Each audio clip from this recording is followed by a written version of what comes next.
KBS 1라디오 뉴스레터 K. 안녕하세요. 뉴스레터 K 진행을 맡은 KBS 전종철 기자입니다. 민주당이 오늘 해병대원 특검법 국회 심사에 착수하며 입법 속도전을 이어가고 있습니다. 민주당 박찬대 원내대표가 다음 주까지는 본회의를 열어서 7개 상임위 구성을 완료하겠다는 의지를 나타낸 데 대해서 추경호 국민의힘 원내대표는 원 구성을 전면 백지화한 뒤 원 구성을 놓고 국민 앞에서 공개 토론하자고 제안했습니다.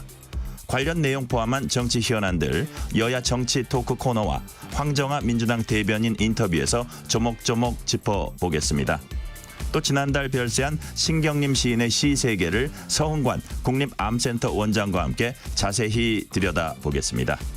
문자샵 9730 짧은 문자 50원 긴 문자는 100원 어플리케이션 콩으로 보내시면 무료입니다. 유튜브 KBS 1라디오 계정 채팅으로도 얘기 나누실 수 있습니다. 문자 보내주시면 추첨을 통해서 커피 쿠폰 보내드릴 테니까요. 여러분의 이야기도 많이 들려주세요. 뉴스레터 K 지금부터 시작합니다.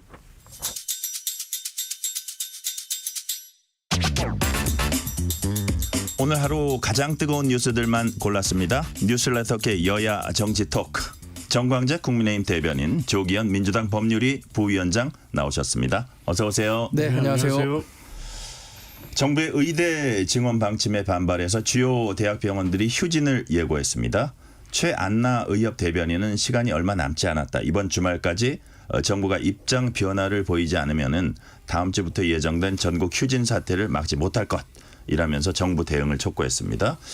이제 국회 차원에서도 좀 논의가 있어야 되지 않나 이런 생각이 드는데 조기현 부위원장님, 민주당이 국회 이제 보건복지위원장 가져갔는데 복지 차원의 대응 이런 것도 좀 계획을 하고 있습니까? 예, 오늘 박주민 복지위원장이 나와서 긴급하게 서울대 의대 그 교수 비대위하고 네. 병원 비대위 쪽을 만나겠다는 계획을 발표했는데 내일로 잡혀 있더라고요. 내일 만나서 그 쪽의 요구를 좀 들어보고 해결책을 좀 정부에 촉구할 수 있는 내용이 어떤 건지 좀 확인한 자리가 될 것 같고요. 어쨌든 서울대 의대 비대위가 좀 상징적인 의미도 있고 또 18일, 17일부터의 그 전면 휴업을 제일 먼저 또 결의한 휴진. 때문에 휴진일. 서울대 의대하고 좀 전향적인 결론을 좀 나오면 문제 해결의 실마리를 찾을 수 있지 않을까 싶긴 한데 어쨌든 11일 날 국무총리하 또 서울대 비대위하고 자리가 또 있었어요. 근데 의사 측이 제기한 안에 대해서 정부 측이 뚜렷한 어떤 답을 내놓지 못한 것 같아요. 그러니까 정부가 어떤 해결책을 지금 내놓지 않고 있는 상황이기 때문에 어쨌든 그럼에도 불구하고 국회 차원에서는 보건복지 중심으로 노력은 하고 있습니다. 이 최악의 사태는 막아야 될 텐데 어쨌든 내일 좀 전향적인 어떤 방안이 찾아지기를 기대하고 있죠. 국민의힘은 당내 특위를 통해서 현안에 대처한다는 입장입니다. 네. 오늘 오후 진행된 의료개혁 특위에서는 이면택 대한의사협회장과 의료개혁 관련 의견을 나눈 것으로 알려졌는데 정광재 대변인, 네. 오늘 특위에서 어떤 얘기들 오갔습니까? 지금 우리 당이 상임위원회 개원하지 않았기 때문에 네. 15개 특위를 구성해 가서 각 주제에 맞는 민생 현안들을 챙기고 있는데 오늘 특위는 이제 인요한 의료개혁 특위위원장이 이면택 대한의사협회장을 만났어요. 한 40분 정도 만났는데 저는 그 이면택 의사협회장이 굉장히 그동안 강경한 모습들을 미디어에서 많이 연출했었기 많이 때문에 많이 봤잖아요. 네네. 근데 오늘 웃으면서 나오고 상당히 또 인유한 의원이 의사 출신이잖아요. 예. 그래서 좀 대화의 폭이 넓었다. 그리고 또 일정 정도 접점을 찾아가는 소통의 창구를 마련했다. 이런 긍정적인 발언을 했다는 데서 의미를 찾고는 있는데 근데 사실 이 의대 정원 확대와 관련해서는 우리 정부는 이미 이제 불가역적인 상태까지 와 있다라고 생각하고 있기 때문에 지금 의사협회가 예를 들어서 의대 정원의 후퇴 없이는 휴진 전면적으로 하겠다라고 하는 것은 의사협회가 정말 국민의 생명권을 담보로 지나친 요구를 하고 있다는 인식에서 크게 벗어나기는 어려운 것 같아요. 그래서 다행히 이번에 휴진에 참여하겠다고 하는 데가 전체 의원 가운데 한 4%밖에 안 된다는 최근에 그 속보도 봤는데 여튼 여론을 등에 업고 의사분들의 결단 그러니까 헌신을 좀 요청드리는 수밖에 없지 않나 생각하고 있습니다. 네, 다음 주제로 넘어갈게요. 윤석열 대통령의 국정 지지율이 2주 만에 5%포인트 반등했습니다. 한국갤럽이 지난 11일에서 13일 사이에 전국 만 18세 이상 1000명을 대상으로 전화 조사원 인터뷰 방식으로 조사한 결과 윤 대통령의 직무수행 긍정평가는 26%로 나타났습니다. 자세한 내용은 중앙선거 여론조사심의 홈페이지 참조하시면 되고요. 아직 20% 되긴 합니다만 지지율 상승 요인 무엇일까요? 정광재 대변인.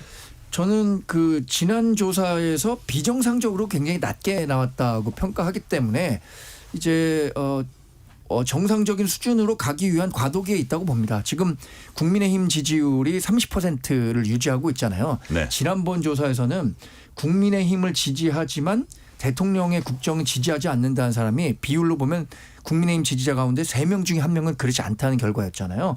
근데 그분들이 조금씩 정상적인 수준으로 돌아오고 있다고 생각하고요. 이번에 외교 순방 원래 대통령께서 좀 순방을 하면은 뉴스의 중심에 좀 서기도 하고 하는 측면이 있기 때문에 그리고 윤석열 대통령 그동안 국정 운영에 대해서 긍정적인 평가를 했던 요인 중에 하나가 외교와 소신이었거든요. 이런 부분들이 조금 부각되면서 정상적인 수준으로 가기 위한 과도기에 있다. 이렇게 평가하고요. 지난번 수준이 워낙 여러 악재들이 한꺼번에 겹치면서 비정상적 수준까지 떨어졌었다. 이렇게 평가하고 있습니다. 방금 말씀드린 여론조사는 한국갤럽 자체 조사 결과라는 점 말씀드립니다. 조기현 부위원장님 어떻게 보세요? 대통령 지지층 보수 지지층 결집 요인은 있긴 있었던 것 같아요. 안보 이슈가 있었잖아요. 네. 노물풍선 계속되고 있었고 대북 확성기 이런 문제 나오면 정권에 대한 지지율이 올라가는 현상이 나타나니까 게다가 이제 동해 유전 개발 문제 이 부분에 대한 효과도 어느 정도로 있었겠죠. 그런데 최근에 이제 여러 가지 문제가 제기되고 있지만 네. 적어도 이제 그런 기대감 정도 반영은 있었던 것 같아 보이긴 하는데 전체적으로 이제 다른 여론조사와 같이 추이를 비교해 보면 약간의 상승은 있더라고요. 근데 이렇게 반등을 해서 상승기로 갔다 이렇게 보기는 어렵고 지금도 여전히 20대 중반에서 30%대까지 그 사이에서 횡보를 하고 있는 것 같은데 이제 최근에 안보 이슈에 대한 대응 또 최상병 특검 등 문제 또 동해 유전 관련해서 그 아브레이 보고서의 어떤 신빙성 이런 문제가 계속 제기되고 있기 때문에 이게 반등의 계기가 돼서 올라갈 것인지 아니면 다시 또 하락할 것인지는 이번 주말을 넘어가면서 좀 봐야 될 것 같습니다. 네. 쌍방울 대북 송금과 관련한 제3자 뇌물 혐의 등으로 불구속 기소된 이재명 민주당 대표 재판을 이화영 전 경기도 평화부지사 1심에서 유죄를 선고한 재판부가 맡게 됐습니다. 조기현 변호사님, 부위원장님, 재판부가 이제 자동 배정됐다고 하던데 이 자동 배정 뭡니까? 이게 이 사건 배정하는데 예. 법관 등 사무 분장 및 사건 배당 예규 대법원 규칙이 있습니다. 네. 이 규칙에 따라서 하게 되는데요. 방법은 두 가지가 있거든요. 일단 사건이 접수되면 배당표 이제 1번부터 쭉 접수 순서대로 적어놓고 거기에 이제 형사 합의부로 갈 사건, 단독으로 갈 사건 해서 순서대로 그냥 쭉 배당하는 겁니다. 예. 그러니까 임의로 어떤 사건을 특정 재판부에 배당하지 않도록 하기 위해서 이렇게 배당하는 방식이 있는데 그 배당 방식에는 이 관련 사건이 먼저 들어와서 배당돼 있거나 하면 이제 그건 예외적으로 그 재판부에 배당을 할 수가 있어요. 이런 사건 같은 경우죠. 네. 근데 그 다음에 이제 두 번째 방법이 이 시스템에 돌리는 겁니다. 배당 시스템이 있어요. 거기에 놓고 돌려서 임의적으로 하나 나오는 재판부에 배정하는 방식인데. 약간 당첨 비슷한 건가요? 그렇습니다. 네. 그러니까 두 번째 방식으로 배당을 했다는 겁니다. 왜냐하면 첫 번째 방식으로 사건 배당을 했을 경우에 만약에 지금 결과적으로 똑같지만 신진호 부장판사 이 재판부에 배당이 됐다고 하면 지금의 이제 반발 이렇게 나왔을 거고 거기 아닌 다른 재판부에 배당을 했다고 하면 왜 관련 사건인데 거기 배당 안 했어 하고 또 반대편에 정치적 문제제기가 있겠죠. 그러니까 정치적 논란을 없애기 위해서 시스템에 의한 배당을 했다는 것인데 결과적으로 이제 같은 재판부에 배당되는 상황이 됐기 때문에 지금 여러 가지 논란이 되고 있는 거죠. 그래서 일단 하나 더 여쭤보면요. 조기현 부위원장님한테. 이 해당 재판부가 은수미 전 성남시장 징역 선고하고 법정 구속했고 그다음에 김만배 씨에게도 실형 선고했더라고요. 그래서 이게 민주당 입장에서는 좀 약간 우려를 합니까? 어떻습니까? 뭐 예를 들어서 뭐 기피 신청을 한다거나 뭐 그런 것도 고려를 하는 겁니까? 어떻습니까? 근데 뭐 은수미 전 시장이 성남시장이기 때문에 또 네. 그리고 그 김만배 씨 같은 경우 대장동 사건과 관련돼 있긴 하지만 사건 자체는 사실 뭐 이재명 대표하고 직접 관련 있는 그러니까요. 사건들은 아니에요. 근데 예. 이화영 부지사 사건에서 유죄가 나왔고 사실관계나 증거관계가 거의 그대로 들어올 거기 때문에 그 재판부가 판단이 아무래도 이제 이 심증이 형성돼 있기 때문에 불리하게 보일 수밖에 없는 거죠. 이제 그래서 이제 이 제척이나 기피 사유가 있는지에 대해서 보고 있는 건데 제척 사유, 형사소송법 제척 사유 중에 전심 재판에 관여돼 있거나 전심 재판에 사실 심리 조사에 관여돼 있으면 제척 사유가 되는데 그거는 이제 그 사건 같은 사건인 경우에 해당되기 때문에 이 경우는 이제 완전히 다른 사건이잖아요, 형식적으로는. 예. 그래서 제척 사유가 아니라고 볼 수도 있겠지만 주장은 할 수는 있어요. 왜냐하면 넓게 해석하면 이게 피고인의 방어권 보장이라는 측면에서 보면 사실상 동일한 사건이라고 볼 수도 있기 때문에 이제 제척 사유가 아니라는 주장을 하시는 분도 있고 어쨌든 기피 사유는 제척 사유에 해당되고 또 재판 법관이 공정한 재판을 해야 할 염려가 있는 경우에 기피 신청을 할 수 있습니다. 이 사건은 그에 해당된다고 보여집니다. 네. 왜냐하면 증거관계, 사실관계 이 부분에 있어서 이제 그런 판단을 한 재판부여서 일단 이 재판에 대한 선입관이라든가 심증이 이미 형성돼 있는 데다가 이 재판 결과에 대해서 증거 채택의 문제라든가 진술 조작 회유에 대해서 거의 검토하거나 판단되지 않은 부분, 국정원 문건에 있어서 증거 채택에 있어서 특정 불리한 증거만을 채택했다는 이제 이 문제 제기 이런 부분이 있기 때문에 이 사건의 증거관계를 똑같이 거의 가지고 오는 이재명 대표에 대한 사건에서 불리하게 진행될 염려가 분명히 있다고 보여지기 때문에 아마 변호인단이 이 기피 신청을 하지 않을까 저는 그렇게 봅니다. 그렇게 예상을 하시고요. 정광재 대변인. 저는 기피 신청은 민주당 변호인단이 이재명 대표 변호인단이 충분히 할 수 있을 거라고 생각하는데요. 제가 법조인이 아니기 때문에 이 법관 기피 신청과 관련해서 얼마나 법원에서 인용이 됐는지를 한번 궁금해서 찾아봤어요. 네. 그랬더니 그게 채 1%가 되지 않습니다. 그래요? 왜냐하면 이게 법관 기피 신청이라는 게 법관별로 이제 갖고 있는 특색들이 있잖아요. 어떤 사람은 굉장히 법리에 까다롭게 적용해갖고 엄벌주의를 판단하는 사람이 있고 관용적으로 판단하는 사람들도 있고 해서 이런 것들을 종합적으로 고려했을 때 어떤 그 범죄 혐의자가 피의자가 나는 어떤 특정인에게는 절대 재판받고 싶지 않다라고 해갖고 기피 신청을 했었을 때 이거 판단하는 사람들도 그 판사 그대로거든요. 그래서 기피 신청이 받아들여지는 경우가 거의 없고 또 오늘 이재명 대표가 지금 그 재판 받으러 가면서 검찰이 희대의 조작극이다 뭐 이렇게 얘기를 하고 있는데 그러면서 언론도 검찰의 애완견 역할을 하고 있다 이런 얘기를 해갖고 대단히 부적절한 발언이 아닌가. 이 야당 거대 야당의 대표로서 언론에 대해서도 그렇게 또 그런 프레임을 씌워서 공격하는 행태는 최근에 아무리 좀 이재명 대표가 좀 공공한 입장에 있다고 하더라도 좀 지양해야 하는 태도라고 생각합니다. 조기현 부위원장님한테 하나 더 여쭤볼게요. 이번에 이재명 대표 해당 사건 변호인단이 7명으로 꾸려졌더라고요. 예. 모두 이 재판을 수임한 경험이 있는 변호사들이라는데 그런데 거기에 박균택 의원이 또 들어가 있더라고요. 그래서 현역 의원인데 뭐 가뜩이나 대장동 변호사들이 공천을 받아서 등원했다 이런 좀 지적도 있었잖아요. 그 공천 과정이나 이제 그 선거 과정에서 굳이 왜 이름이 올라간 거죠? 사임할 거로 보고요. 예. 아마 정식 선임 절차라든가 이 지금 각자 이 지금 변호인들 지휘 사화에서 변론을 실질적으로 할 수 있는지에 대한 검토까지는 안 된 것으로 저는 보여지거든요. 네. 왜 근데 이 7명 명단이 작성된 게 제가 보기에는 이 사건이 최초에 수원지검에서 수사를 하고 있다가 작년 9월 달에 구속영장 청구를 하게 되면서 중앙지검으로 이송됐습니다. 네. 그때 그래서 백현동 사건하고 합쳐졌었거든요. 그때 변호인단인 것 같아요. 그대로. 그래서 이제 다시 이 사건 그 이후에 그때 기소 안 하고 다시 수원지검으로 보내가지고 지금 이 기소를 했기 때문에 그 변호인단 명단이 일단은 들어간 것 같은데 아마 그렇다고 하더라도 특별히 이 문제가 될 수 있는 이 박균택 의원이나 이런 분들은 사임할 것으로 보여지고 아무래도 이 이재명 대표 관련된 사건을 했던 변호인들이 그대로 수임될 가능성은 높습니다. 왜냐하면 사건 이 대북 송금 사건을 알아서뿐만 아니라 대장동이든 백현동이든 뭐 위례든 뭐 성남 FC든 간에 이재명 대표를 향한 검찰의 수사가 일정 정도의 어떤 루틴이 있거든요. 네. 주변과 참고인을 수사하는 방법, 증거를 채택해서 제시하는 방법 그렇기 때문에 이재명 대표와 관련된 사건을 수임했던 변론했던 변호인들이 맡게 될 가능성이 높은 거죠.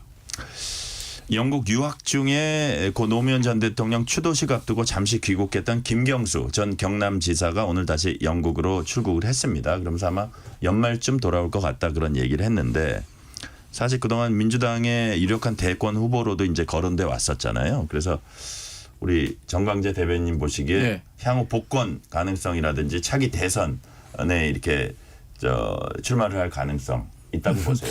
저는 뭐 이 부분은 굉장히 많이 앞서 나가 있다고 생각합니다. 우리 언론이 네. 최근에 이제 민주당의 이재명 독주 체제가 워낙 공고하다 보니까 이 부분에 대해서 좀 이런 정도의 가능성도 있는 것 아닌가라는 부분에 대해서 좀 집중한 것 같은데 이분이 사실 드루킹 이 여론 조작, 댓글 조작과 관련해 갖고 실형을 살았잖아요. 그리고 사면은 됐지만 복권은 되지 않아서 다음 선거에 지금 피선거권이 없는 상태인데, 근데 이런 그 정치권의 호사가들은 있는 것 같아요.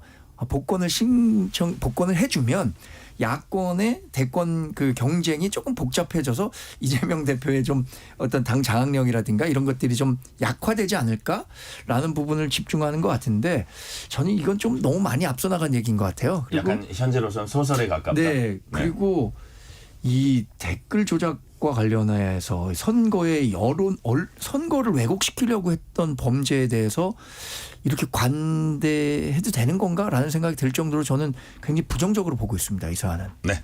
조기현 부위원장님 어떻게 보세요? 지금 뭐 장 대변인 말씀대로 진짜 이 주변 언론이라든가 정치 관심 있는 호사가들의 관심이 너무 실제보다 좀 과다하다 보니까 계속 등장은 하는데 실제 오늘 김경수 전 지사가 한 얘기도 보면 여름이니까 덥다 이런 수준의 얘기잖아요. 그냥 정치 관련해서 아주 원론적인 얘기고요. 질문을 하니까 답한 거지 사실은 준비한 어떤 정치적 메시지의 의미는 없다고 봅니다.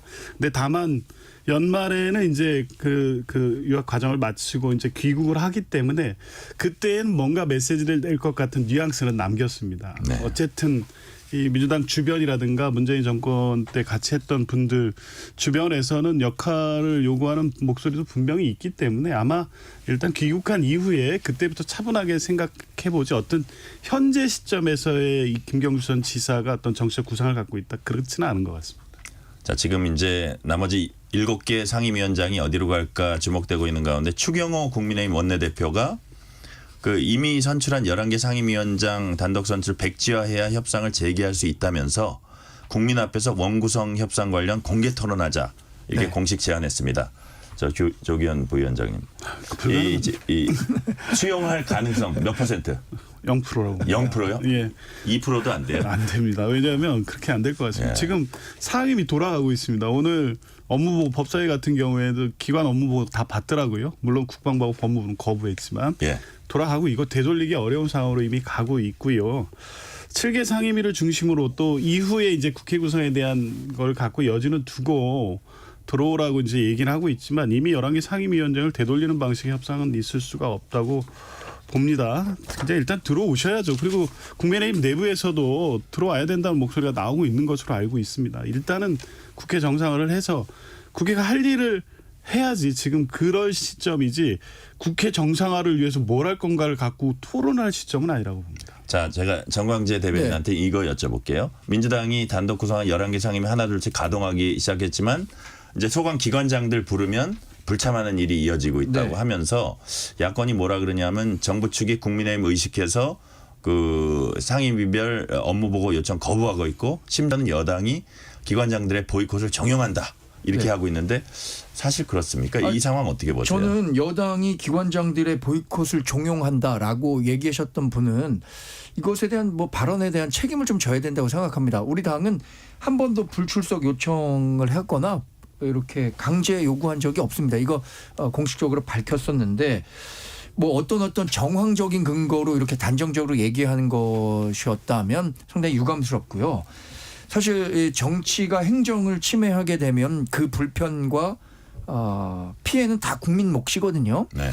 근데 지금 상임위 배분과 관련해 갖고 민주당이 그야말로 폭주를 하고 있는 거예요. 저는 상임위를 자기들이 왜 11개를 가져갔는지 이 부분에 대해서는 그렇다면 국민들과 추경호 원내대표가 얘기한 것처럼 토론해서 더 설득력이 있다면 훨씬 더 유리할 텐데 그러면 상임위원장을 이제 돌리는 건 0%라고 했지만 토론이라도 한번 해주셨으면 좋겠어요. 추경호 원내대표가 요구한 같이 이 토론을 해서 누구의 의견이 더 국민들에게 합리적으로 받아들여질 수 있는지 이 부분은 좀 국민에게 판단을 맡겨보면 어떨까라는 생각을 갖고 있는데 그것도 저희는 희망하고 있는 거지 수용이 될 가능성은 뭐 지극히 낮다고 생각합니다. 이 질문은 제가 조기현 부위원장께 드릴게요.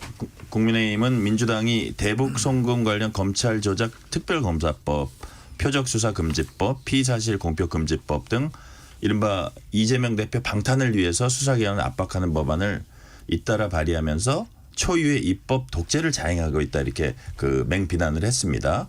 한마디로 얘기해서 이재명 대표 한 명을 지키기 위해서 사법체계, 국가 시스템을 흔든다. 이런 비난이거든요. 여기에 대해서는 어떻게 보세요? 이재명 대표 관련 사건을 계기로 해서 더 이제 촉발이 됐을 뿐이지 이재명 대표를 위한 법은 아니라는 거를 좀 분명히 말씀드리고 싶고요. 관련된 내용들 검찰개혁 입법안으로 계속 논의돼 오고 있었던 겁니다. 단적인 예로 법 왜곡법 같은 경우에는 2018년 이때쯤 사법농단 사태 있을 때요. 그때 네. 여야 막론하고 여러 가지 문제 제기가 있었고요. 언론에서도 해야 된다는 이 여러 가지 논평들도 있었던 걸로 저 기억하거든요. 그러니까 이제 과제로서 던져져 있었는데 지금 이제 이재명 대표 관련성이 있다 보니까 다 이게 이재명을 위한 법처럼 지금 해석하고 비판하는 목소리가 있는데 민주당이 쭉 해왔던 검찰 개혁의 어떤 입법들의 내용을 하나하나 이제 내놓는 것이고 아마 이게 이제 전부 뭐 다 법안으로 발의는 됐지만 당이 다 모아서 당론 추진하고 이런 건 아니고 아마 조정 과정을 한번 거칠 것으로 그렇게 봅니다. 네, 정광재 대변인 이 상황 어떻게 보세요? 아니 정권이 몇 번 바뀌었잖아요. 그래서 검찰 개혁한다고 해갖고 민주당이 정권 잡았을 때 검수완박법도 만들고 여러 가지 법안들 만들었었던 거 아닙니까? 그런데 지금 뭐 새롭게 또 한다는 것은 사실 뭐 조현 변호사님 말씀하셨지만 오얏나무 아래에서 갓을 고쳐 쓰지 말라 그랬는데 충분히 그런 의심을 살 만한 행동이라고 보고 있고 그렇기 때문에 여론의 그 큰 반향을 뭐 민주당이 주장하는 최상병 특검이나 이런 것만큼은 받고 있지 호응을 받고 있지 못한 것 아닌가 그렇게 생각해 봅니다. 저는.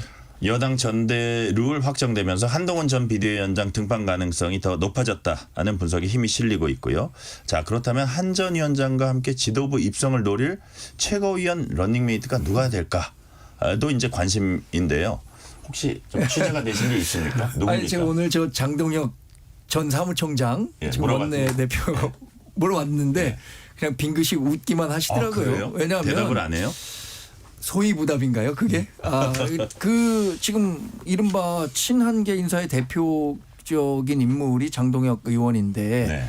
관련해서 출마 선언과 관련한 준비 뭐 이런 것들에 대해서 좀 물어보니까 뭐 가능성은 충분히 다 잘 준비를 해야겠다라는 요지의 말씀을 하셨는데 그러면 최고위원 출마에 혹시 뭐 관심이 있으신 거 아니냐, 뭐 하셔야 되는 거 아니냐 넌지시 한번 여쭤봤더니 답은 안 하셨습니다. 긍정도 부정도 안 하면서 그러나 슬며시 지금 웃었다. 뭐 언론에서는 가장 뭐 그 러닝메이트 같은 성격의 최고위원으로는 장동혁 의원을 얘기하는 언론이 많은 것 같아요. 네, 하나 더 여쭤볼게요. 네. 당권 주자로 거론된 윤상현 의원은 한동훈 전 위원장 겨냥해서 다시 대표 나올 거면 왜 사퇴했냐?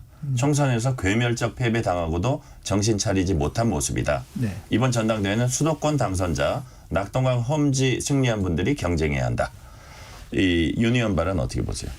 뭐 하실 수 있는 말이라고 생각합니다. 그런데 저는 이렇게 생각해요. 여러 명의 당권 주자들이 나와서 큰 축제처럼 흥행몰이에 성공하는 당 대회가 됐으면 좋겠어요. 그게 당 대표에 누가 선출되든 간에 공정 경쟁을 통해서 여러 명이 전 당원들로부터 평가를 받아서 그 중에 한 명이 당 대표 돼야 리더십도 더 공고해지고 하기 때문에 그런 길을 희망하고 여러 가지 생각을 가진 분들이 백가쟁명식으로 의견을 낼 수는 있다고 생각합니다. 그런데 마지막에 뭐 당선되는 당 대표에게는 그에 걸맞는 책임과 그 권한을 실어줘야겠죠. 네. 조 부위원장님은 어떻게 보세요?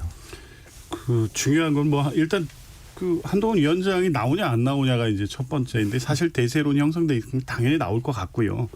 문제는 소위 말하는 런닝메이트라는 게 한동훈 위원장이 대표가 된다고 했을 때 최고위원회에서 좀 힘을 실어줄 분이 있어야 된다는 거 아니겠습니까? 네. 근데 대단히 부담스러워하는 분위기가 있을 것 같아요. 왜냐하면 대통령 임기가 3년 남았는데 한동훈 위원장이 취할 수 있는 스탠스는 뭐 아주 원론적인 입장을 밝히긴 했지만 대통령과 각을 세우게 될 것 같아요.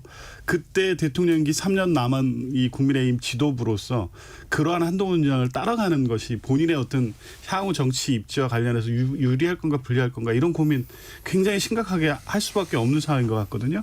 그렇기 때문에 이제 한동훈 위원장은 뭐 여러 가지 얘기도 하고 주변에 뭐 청거도 있고 하마평도 있지만 손들고 누군가 확 나서는 사람이 쉽게 나타나지는 않을 것 같습니다. 네. 자, 6824님 야근하며 항상 듣고 있습니다. 양보도 없고 협치도 없는 정치 보며 점점 지쳐갑니다. 협치 부탁합니다 하셨고요. 오늘은 여기까지 듣겠습니다. 정광재 국민의힘 대변인, 조기현 민주당 법률위 부위원장이었습니다. 감사합니다. 네, 고맙습니다. 고맙습니다. 실시간 교통정보 듣고 오겠습니다. 교통정보센터 공인의 리포터 나와주세요. 네, 이 시간 교통정보입니다. 금요일 퇴근길입니다. 오늘은 평소 다니던 길이시더라도 시간을 넉넉히 두고 출발하셔야겠는데요. 곳곳에 이동량이 많습니다. 먼저 서울시내 강변북로 구리 방향 거의 전 구간 밀려 지나면서 행주대교부터 구리 시계 쪽 이동에 1시간 40여 분이나 소요되고요. 올림픽대로 잠실 방향은 한강대교를 지난 노량대교 위 1차로에서 사고 차량 견인 작업이 한창입니다. 뒤로 여의 하류부터 정체 극심합니다. 이후로는 반포대교부터 암사대교 쪽으로 또 강서권역에선 행주대교부터 월드컵 대교 쪽 통과가 더디고요. 북부간선도로 도심 쪽도 구리시계에서 종암 분기점까지와 이어지는 내부수단도로 성산 쪽 뒤로 마장램프부터 성산램프 쪽 통과에 모두 1시간은 잡으셔야겠습니다. 고속도로에선 중부 내륙고속도로 창원 방향 감곡 부근 1차로의 사고로 여주 분기점부터 6km 구간 정체 서행하고요. 문경 세제를 앞두고 다시 속도 떨어집니다. 반대 양평 쪽 성주 부근으로는 2차로의 낙하물 처리 여파 때문에 3km 구간 밀려 지납니다. KBS 교통정보센터였습니다. 퇴근길 당신과 함께 읽는 세상 이야기 KBS 1라디오 뉴스레터 K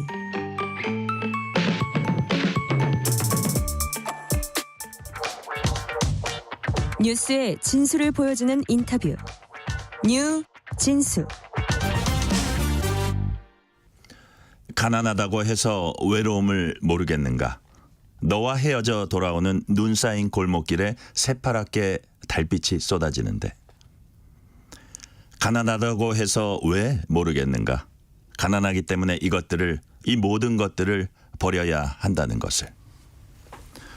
신경림 시인이 1988년 발표한 시 가난한 사랑 노래 일부를 읽어드렸습니다. 민초들의 굴곡진 삶을 노래해서 사랑을 받았던 민중시인 신경림 시인이 지난달 20일 별세했습니다. 오늘은 신경림 시인의 시세계 그리고 우리에게 남긴 메시지를 서흥관 국립암센터 원장과 얘기 나눠보겠습니다. 원장님 어서 오세요. 네, 안녕하십니까? 일단 그 신경림 시인 시세계 인터뷰를 하는데 갑자기 의사인 서흥관 국립암센터 원장께서 등장을 하셔서 아마 어리둥절하다 하시는 분 있을 겁니다.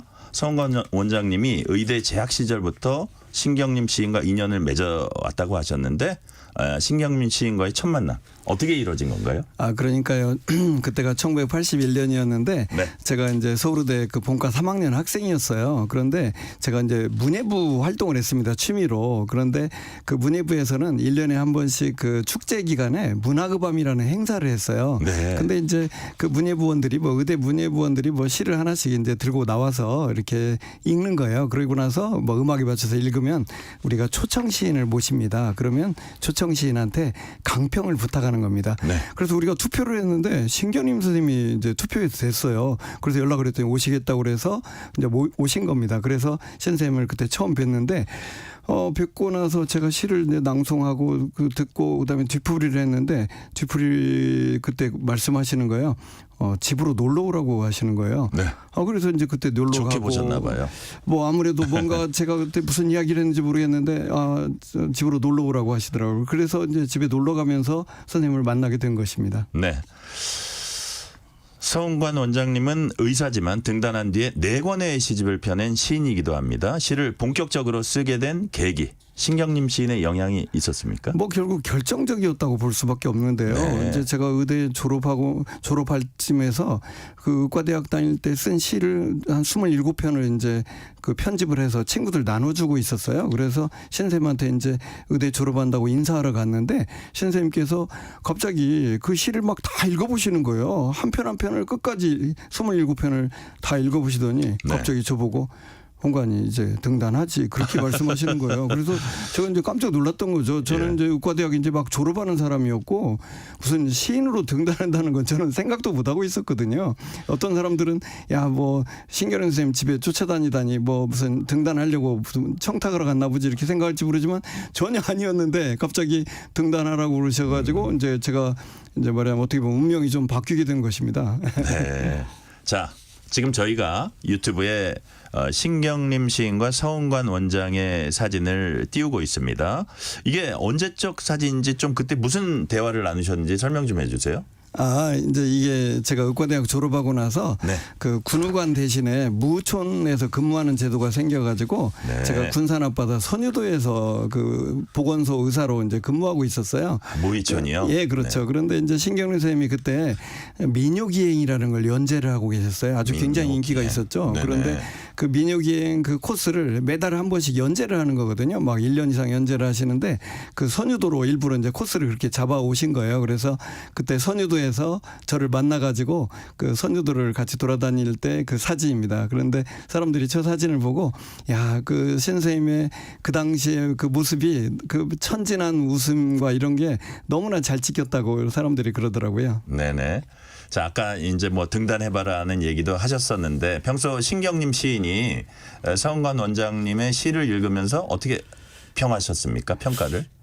이제 그 무슨 제 시를 따로 이제 평하시지는 않으시지만은 이제 그 제가 첫 번째 시집을 창비해서 이제 내게 됐는데요. 네. 그때 선생님이 그 창비 시선에 그 발문에다가 뭐라고 써주셨냐면은 서은관의 시가 흔히 젊은 사람들의 시에 나타나기 쉬운 허황된 꿈이나 터무니없는 욕심 같은 객기가 전혀 보이지 않고 네. 밝고 깨끗한 이미지가 수채화처럼 드러난다. 이런 예. 식으로 이제 평을 해주셨어요.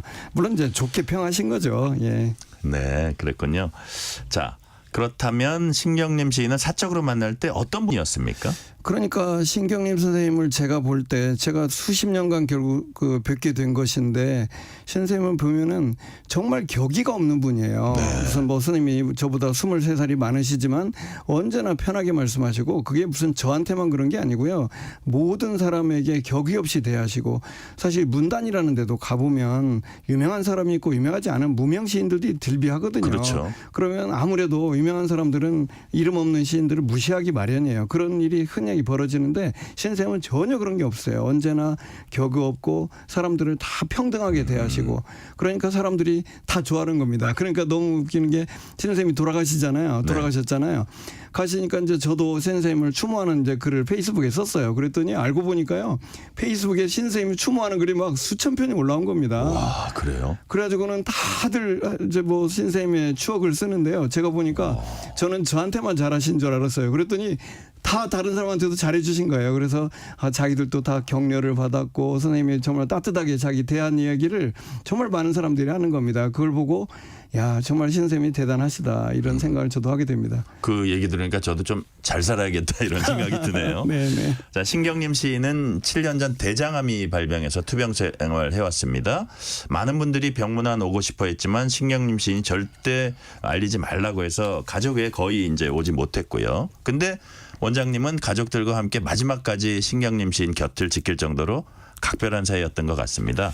시인이 떠나기 전에 원장님께 어떤 얘기 남긴 거 있습니까? 그러니까 이제 사실은 이제 신 선생님께서 투병 생활이 거의 7년 됐습니다. 네. 그러니까 이제 대장암 처음에 발병했을 때 이제 제가 암센터에 있으니까 암센터로 오셨어요. 예. 이제 저를 믿고 오신 거죠. 그렇게 오셨는데 그 사실 처음에 대장암 발병했을 때 폐까지 전이가 됐었어요. 그래서 저는 이제 이거 끝났구나 막 이렇게 생각을 했는데 다행히도요. 신 선생님이 대단히 의지가 강하셨어요. 그래서 대장 수술 다 받고 폐에 있는 전이 된 것까지 다 없애버리고요.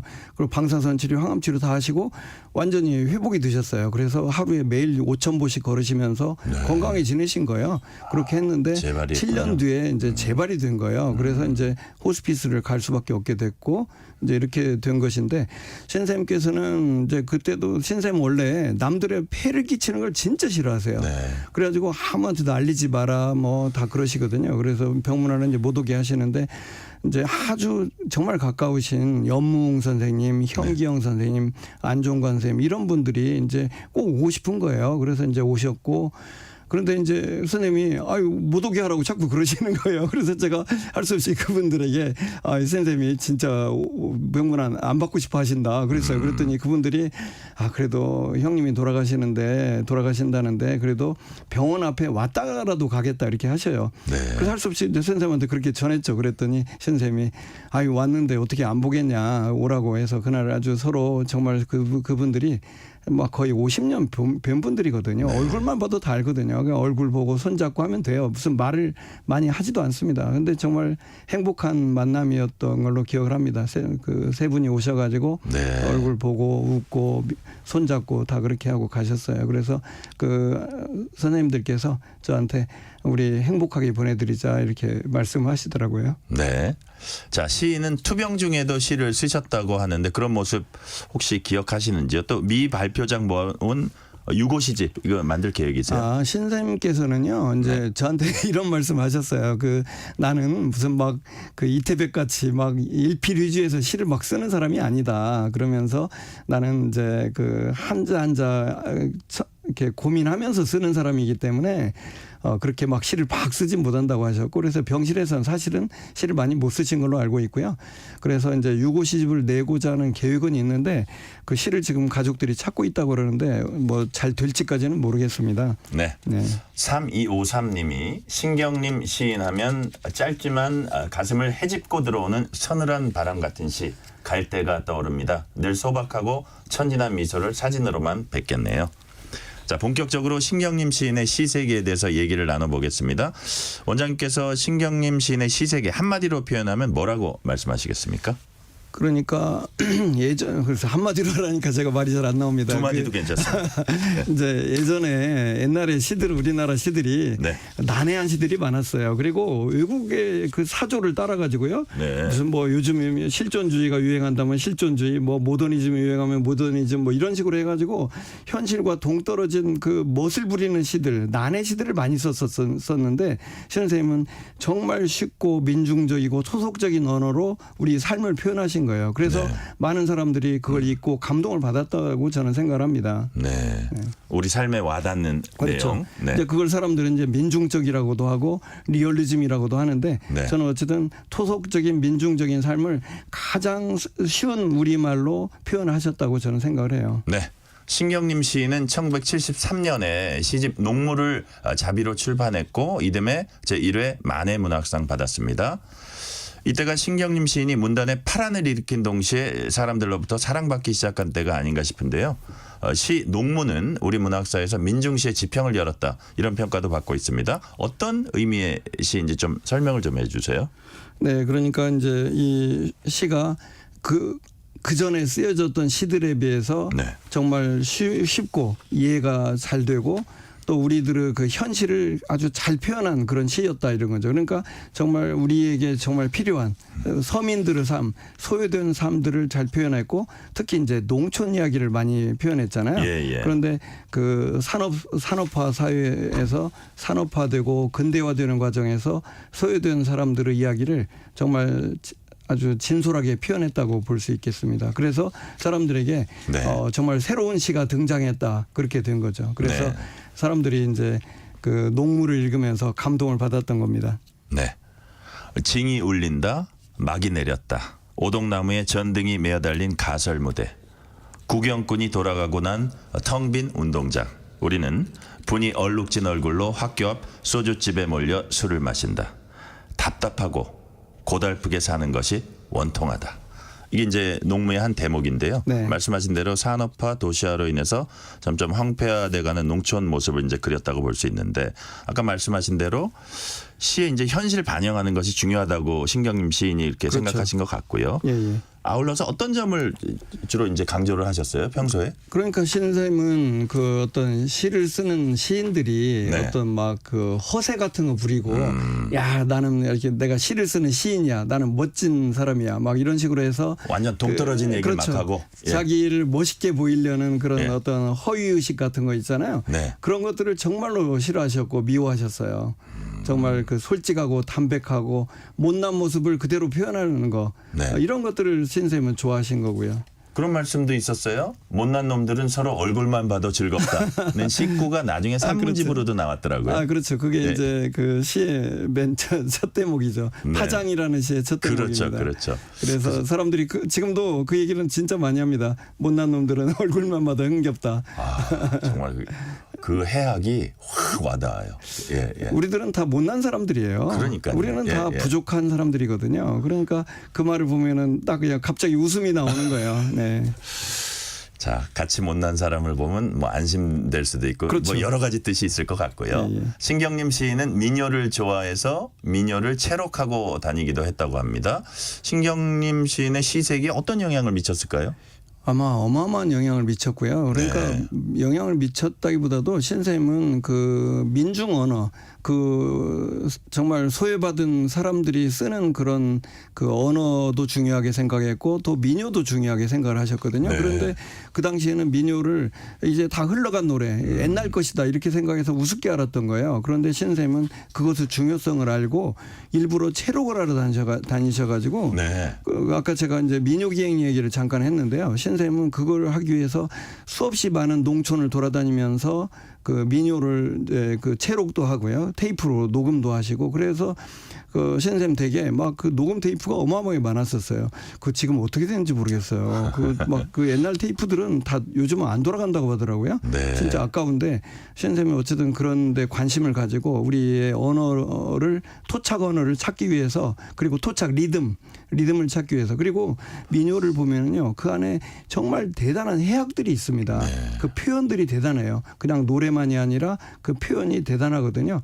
그런 것들을 많이 배우고 채록하면서 아마 신쌤의 시도 결국 민요의 한 형태를 띠지 않았나 생각을 합니다. 네. 우리 원장님이 바라신 대로 그 교과서에 실렸습니다. 신경림 시인의 시가 뭐 농무, 목계장터 등 많이 실렸어요. 이렇게 교과서에 실릴 정도로 신경림 시인의 시를 사람들이 좋아하는 이유 뭘까요?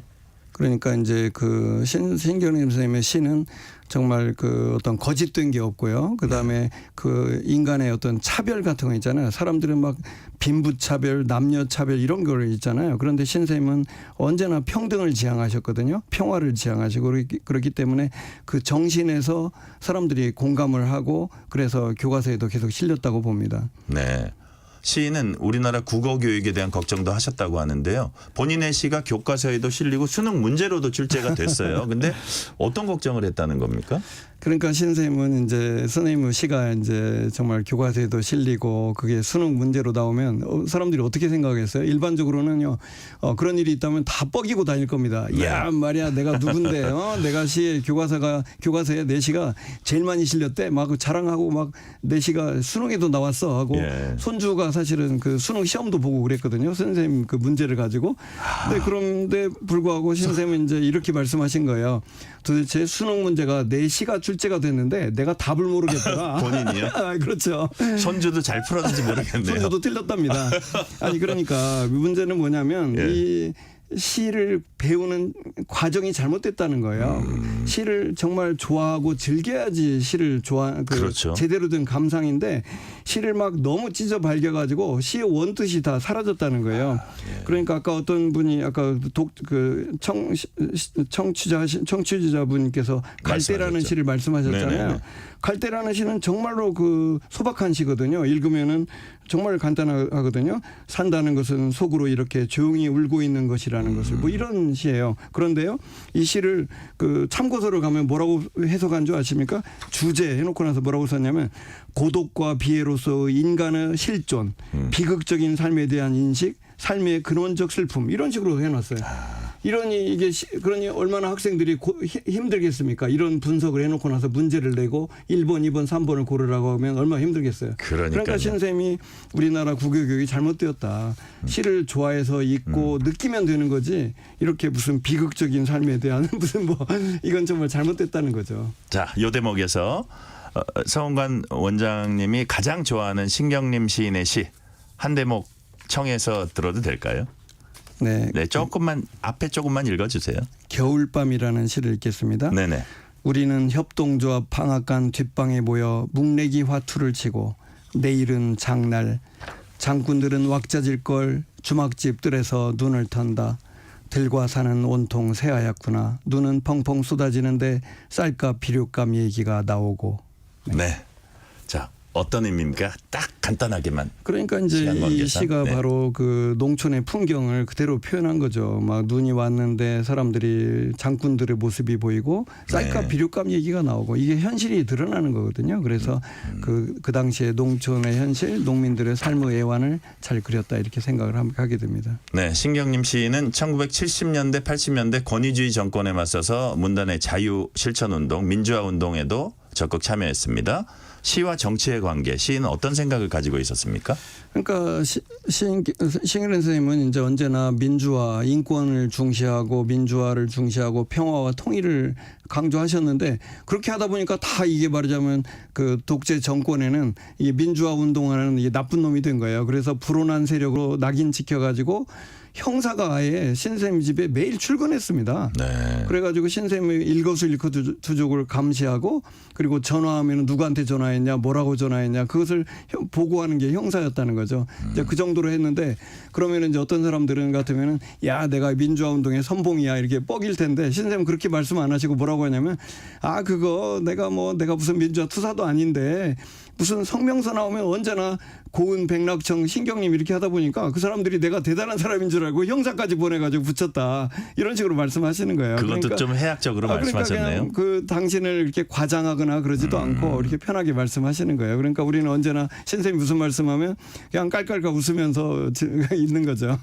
자, 문단에도 알고 보면은 시기, 질투, 명예, 권력 수많은 알력 다툼이 있다고 제가 들은 적이 있어요. 그런데 신경림 시인은 그 누구에게도 미움받지 않는 사람이었다.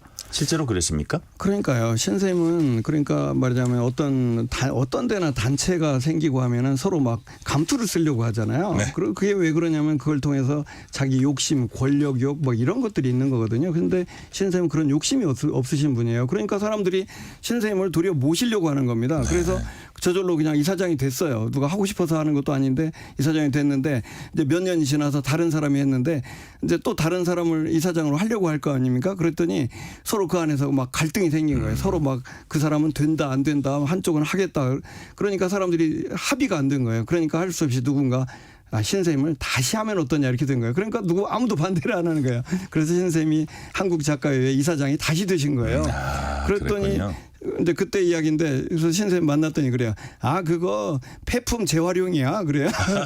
그러니까 선생님은 자기를 폐품이라고 표현하는 거예요. 그러니까 다른 사람 같으면 아 그거 말이야 이사장을 할 사람이 없어서 나를 또 추대했대. 하면 막 이렇게 거들먹거릴 뻔도 한 대목인데 신쌤은 그렇군요. 폐품 재활용이다 하면서 그냥 웃으시는 거예요. 그러니까 우리는 같이 웃고 그러니까 신쌤은 무슨 자리를 차지하고 싶은 욕심이 한 번도 없으신데 수많은 자리에서 이사장이 되시고 회장이 되신 거예요. 사람들이 네. 막 선생님이 하셔야 된다고 그렇군요. 했던 거죠. 자, 시간이 이제 1분 30초 남아서 제가 질문을 2개 드리고 싶은데요. 하나는 서은관 원장님은 국립암센터 원장님은 지금 한국작가회의에서 의료자문위원회 구성해서 문인들에게 질병상담, 건강자문 무료로 제공하고 있다고 합니다. 그 이유를 좀 짧게 제가 그다음 질문 하나 더 하려고요. 아 그래요.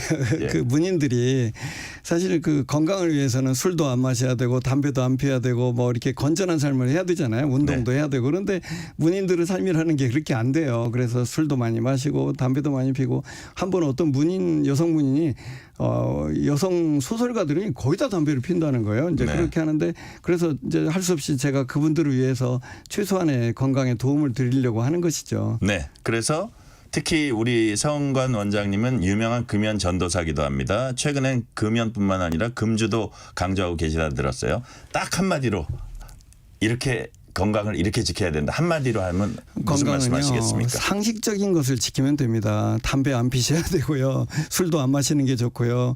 그리고 너무 단 거 적당히 마셔야 단 것을 줄이시고요.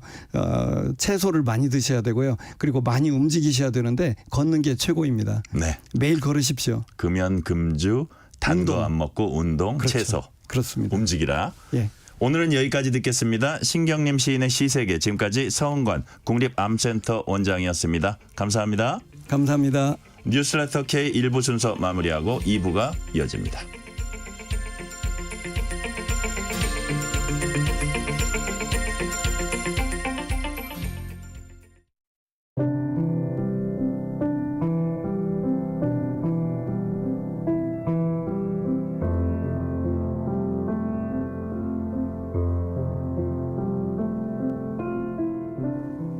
KBS 라디오 연중기획 희망충전 대한민국 590번째 이야기. 안녕하세요. 아나운서 유지원입니다. 할머니와 둘이 사는 14살 효정이 3살 무렵 부모님의 이혼 후 지금까지 할머니 품에서 자라왔는데요.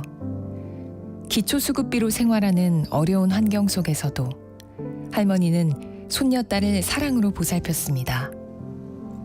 하지만 몇 해 전부터 시작된 할머니의 유방암 투병은 효정이의 마음을 점점 더 무겁게만 하는데요.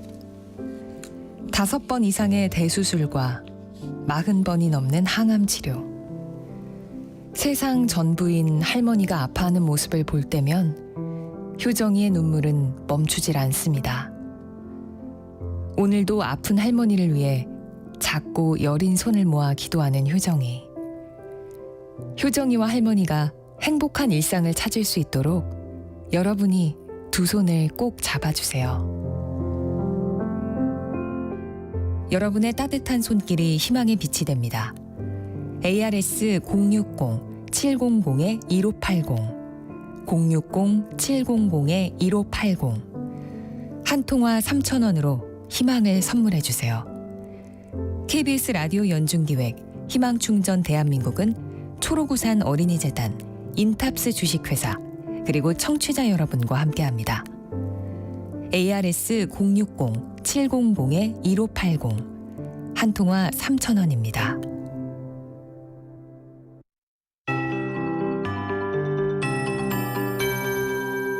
KBS 58분 날씨.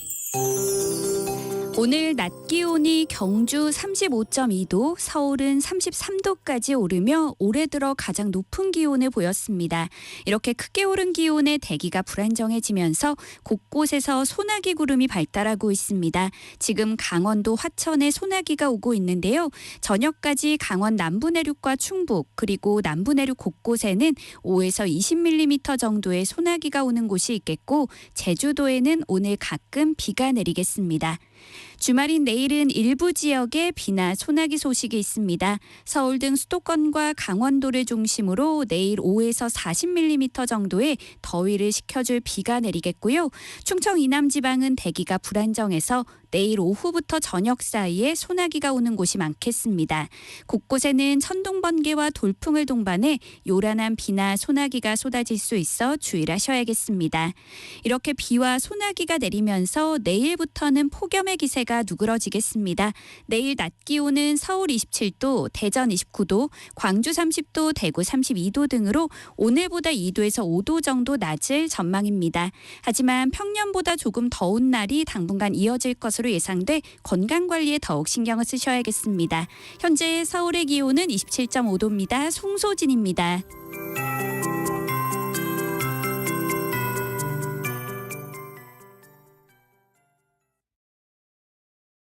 정성을 다하는 국민의 방송 KBS가 6시를 알려드립니다. AM 711kHz, FM 97.3MHz, KBS 1라디오입니다. HLKA.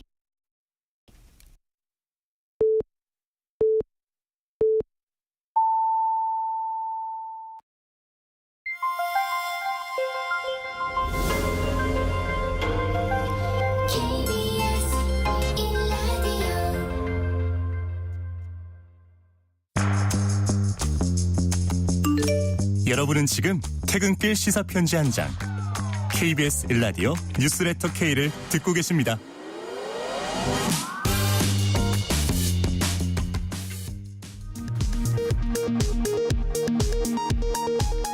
이 시각 라디오 정보센터 뉴스입니다. 중앙아시아 3개국을 국빈 방문 중인 윤석열 대통령이 우즈베키스탄 대통령과 정상회담을 갖고 인프라 분야 협력을 강화하기로 합의했습니다. 우리 기술로 개발한 고속철도 차량 KTX 이음의 첫 수출 계약도 체결됐습니다. 오동훈 공수처장은 명품 가방 수수 의혹으로 윤석열 대통령 부인 김건희 여사를 소환할 가능성에 대해 필요성이 있다면 할 수 있다고 생각한다고 말했습니다. 윤석열 대통령 부인 김건희 여사에게 건네진 고가 가방을 구매하고 이 가방이 건네지는 장면의 영상을 공개한 서울의 소리 직원 이명수 씨가 오늘 경찰 소환 조사를 받았습니다. 이 씨는 조사 직전 취재진에게 이제는 김건희 여사가 응답해야 한다고 말했습니다. 더불어민주당 등 야당이 법사위 전체 회의를 열고 해병대원 특검법 심사에 착수했습니다. 상임위를 거부 중인 국민의힘은 해병대원 순직에 대한 신속한 수사를 경찰과 공수처에 촉구했습니다. 김용원 국가인권위원회 상임위원이 어제 인권위 상임위에 비공개 진행을 요구하며 자신에게 비판적인 언론에 대해 비하적 표현인 기레기 등의 발언을 한 것으로 알려져 논란이 일고 있습니다. 지금까지 라디오 정보센터 뉴스 편유희였습니다.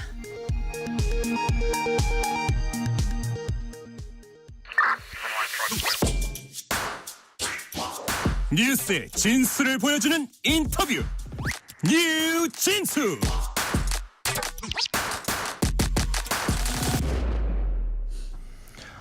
(22대) 국회 초반부터 여야 대치 국면이 이어지고 있습니다. 상임위 구성과 쟁점 법안 논의는 교착 상태에 빠져 있습니다. 민주당 과학기술 분야 영입 인재로 지금은 당 대변인을 맡고 계신 대전 유성을 황정아 의원과 함께 얘기 나눠보겠습니다. 의원님 어서 오세요. 네, 안녕하세요. 오랜만에 뵙습니다. 네네. 네. 많이 바쁘시죠 요즘? 눈코 틀 새 없이 바쁩니다. 예. 네. 그럴 때 건강 잘 챙기셔야 됩니다. 네, 감사합니다. 22대 국회 임기 시작한 지 오늘로 꼭 보름 지났습니다. 네. 초선 의원으로 활동 이제 숨가쁘게 돌아갈 것 같고요. 요즘 평일 하루 어떻게 지내세요? 정말 제가 원래도 아침형 인간이었는데 이제 강제로 새벽형 인간이 되었어요. 더 제가 땡겨졌군요. 아침에 이제 매우 일찍 첫 출발하는 KTX를 타고 대전역에서 서울역으로 출근하고 있습니다. 네. 출퇴근을 대전에서 하다 보니까 강제로 새벽형 인간이 되고, 그리고 뭐 지금 과방위원이기도 하고 의원총회도 하고 그 무엇보다도 대변인 업무를 맡고 있다 보니까 매일매일 공부할 것도 굉장히 많고요. 학습해야 될 게 많아서 매우 바쁩니다. 네. 자, 지난 보름 동안 이제 당 대변인 역할 맡으셨고 앞으로도 계속 맡으실 거지만 상임위는 과학기술정보방송통신위원회 배정됐습니다. 어떻게 상임위 원했던 상임위죠? 네, 맞습니다. 네. 제가 아무래도 과학기술계 대표로 영입이 된 것이니 많지 계속 과학계를 대변하는 그런 역할을 하고 싶어 했고, 그리고 그래서 당연히 과학기술방송정보통신위원회에 배정해 주십사고 요청했고 그렇게 배정이 제가 바라던 대로 되었습니다. 또 이제 전문성 살리셔야 되니까요. 네네. 당 대변인은 희망하셨던 겁니까? 아니면 제안을 수락한 겁니까? 이게 또 에피소드가 있는데요. 네. 그 당 대표님께서 그 당원존 유튜브 생방송 중에 갑작스럽게 저한테 제안을 해주신 거예요. 당원존 라이브에서 유튜브 생방송 중에. 앞에도 와, 그러니까 그래요? 이제 당원들이 계시고 당원님들 계시고 온라인에도 많은 당원들이 이제 듣고 계시는 그 생방송 중에 저한테 제안을. 거기에는 이제 같은 그 장소에 있긴 있었는데. 그렇죠. 예. 민주당 그 중앙당 당사의 당원존이 있거든요. 거기에 오프라인에도 많은 분들이 계셨고 온라인에도 많은 분들이 계신 상태에서 대표님이 저한테 직접 제안하셨습니다. 거기서 안 된다 그러면 대표님이 뭐가 됩니까? 그죠? 아니요, 제가 원했습니다. 아, 원하셨군요. 네. 원하셔서 하셨고 네. 대표님이 정말 깜짝 제안을 하신 거네요. 깜짝 제안이고 저도 그 자리에서 그게 실제 제안일 줄은 몰랐거든요. 근데 며칠 있다가 다시 이제 공식적으로 비서실에서 연락이 왔습니다. 네. 그리고 제가 아무래도 이제 당과 국민의 소통 창구뿐만이 아니라 과학기술계를 대변하고 청년들의 목소리를 대변할 수 있을 것이라고 생각하셔서 제안을 해주신 것 같고 감사하게 제가 수락했습니다. 네. 자, 최근 일부 언론에서 황정아 의원이 25개 정부 출연 연구기관으로부터 연쇄 업무 보고 받는 과정을 군기잡기로 이렇게 표현을 했습니다. 그런 기사가 나왔더라고요. 이에 대해서 어쨌든 의원님은 적극 반박했고 전국과학기술연구 전문 노동조합 측에서 지지 성명인데 내놓기도 했고요. 어떤 일이 있었던 겁니까? 제가 이제 개원하자마자 이제 과학기술정보방송통신위에 배정될 것이라는 건 알고 있었고, 그다음에 제 지역구가 대전에 있는 유성구 을 지역이에요. 네. 유성을 지역은 대덕특구 연구단지 25개를 품고 있는 지역입니다. 어차피 제가 과학계 대표이기도 하고 유성구 을 대표이기도 하기 때문에 제가 빨리 현황 파악을 하고 그다음에 이를 이미 어떤 일들을 해야 되겠다는 마음먹은 것들이 있었기 때문에 일을 시작해야겠다고 생각을 했고, 그래서 원래도 자기가 소속되어 있는 그 상임위원회의 산하 기관들한테 업무 보고를 받는 거는 다른 사람들도 통상적으로 일상적으로 하는 업무거든요. 네. 그래서 제가 사실관계가 하나부터 10까지 다 틀린 악의적인 기사라고 말씀드렸고, 의원실 차원에서도 그 모든 문제 제기, 기사에 나와 있는 모든 문제 제기에 팩트 체크 다 해줬습니다. 그래도 보도를 한 것에 대해서는 다시 한번 깊은 유감을 표하는 바이고요. 그리고 제 입장에 대해서는 이미 팩트 체크한 기사가 다른 언론들에서 나와 있고, 그래서 다른 의원들도 개원 이후에 국회의원직의 정상적인 직무 수행을 위해서 통상적이고 일상적으로 수행해지는 업무 보고였는데, 지금도 여야 국회의원 상관없이 다 개별 의원들이 업무 보고를 산하기관에 대해서 받고 있는 것으로 알고 있어요. 그래서 업무 보고 일정 당시도 제가 직접 협의한 거 아니고 그 위에 이제 국가과학기술연구회 NST라고 있는데 그분들이 그 각 산하기관에 일정 다 해서 조율해서 저한테 알려주신 거고, 실제 실무 단계에서도 업무 보고보다는 현장에서의 의견들을 청취해서 뭐가 불편하신지, 국회 차원에서 뭘 해결해 주었으면 좋겠는지 그런 의견을 듣는 자리였습니다, 사실상. 그래서 그런 자리라는 것도 충분히 실무진 차원에서는 전달이 된 걸로 알고 있습니다. 그래서 일정 협의도 마찬가지고 내용도 마찬가지고, 그리고 아무래도 그 언론에서는 뭐 초선 길들이기에 나선 것이라고 주변에 다른 분들께서 말씀해 주셨는데 제가 그렇게 길들여질 사람은 아닌 것 같고, 저는 일하는 국회의원이 되겠다고 지금 이 국회의원이 된 것이고, 제가 얼마 전에 발의한 법안도 일하는 국회법이에요. 그래서 정말 일을 제대로 해보고 싶어서 이 길에 들어선 것이니만큼 꾸준히 열심히 계속해서 차분하게 제가 한 말씀 다 지키는 그런 국회의원이 될 거고, 그 아까 말씀하셨던 과기연전 노조에서도 이런 상황을 모두 알고 계시기 때문에 나서 주신 것으로 생각합니다. 그분들도 저한테 일하는 국회의원이다라고 과분한 말씀을 저에게 주셔서 너무 감사하게 생각합니다. 자, 일하는 국회법은 제가 조금 이따가 또 따로 질문 드릴게요. 저희가 국회 의안 정보 시스템 살펴보니까 어제까지 대표 발의하신 법안이 5개입니다. 일단 뭐 R&D로 불린 연구개발 예산 확보, 과학기술 분야 중흥책 마련, 그리고 일하는 국회 전환 등등의 이제 키워드가 나오는 것 같습니다. 발의를 빨리 하셨네요. 네, 사실 그 전에 준비를 하고 있었고요. 예. 제가 이제 당선자 신분으로도 한 2달 있었기 때문에 4월 10일 이후에 5월 30일까지 있었지 않습니까? 그러면서 제가 원래 하고자 했던 일들을 미리 준비를 하고 있었습니다. 그래서 개원하자마자 5월 30일 날 바로 발의를 R&D 시스템 복원 3법을, 그러니까 모든 거를 미리 준비하지 않았으면 그날 발의를 못 하거든요.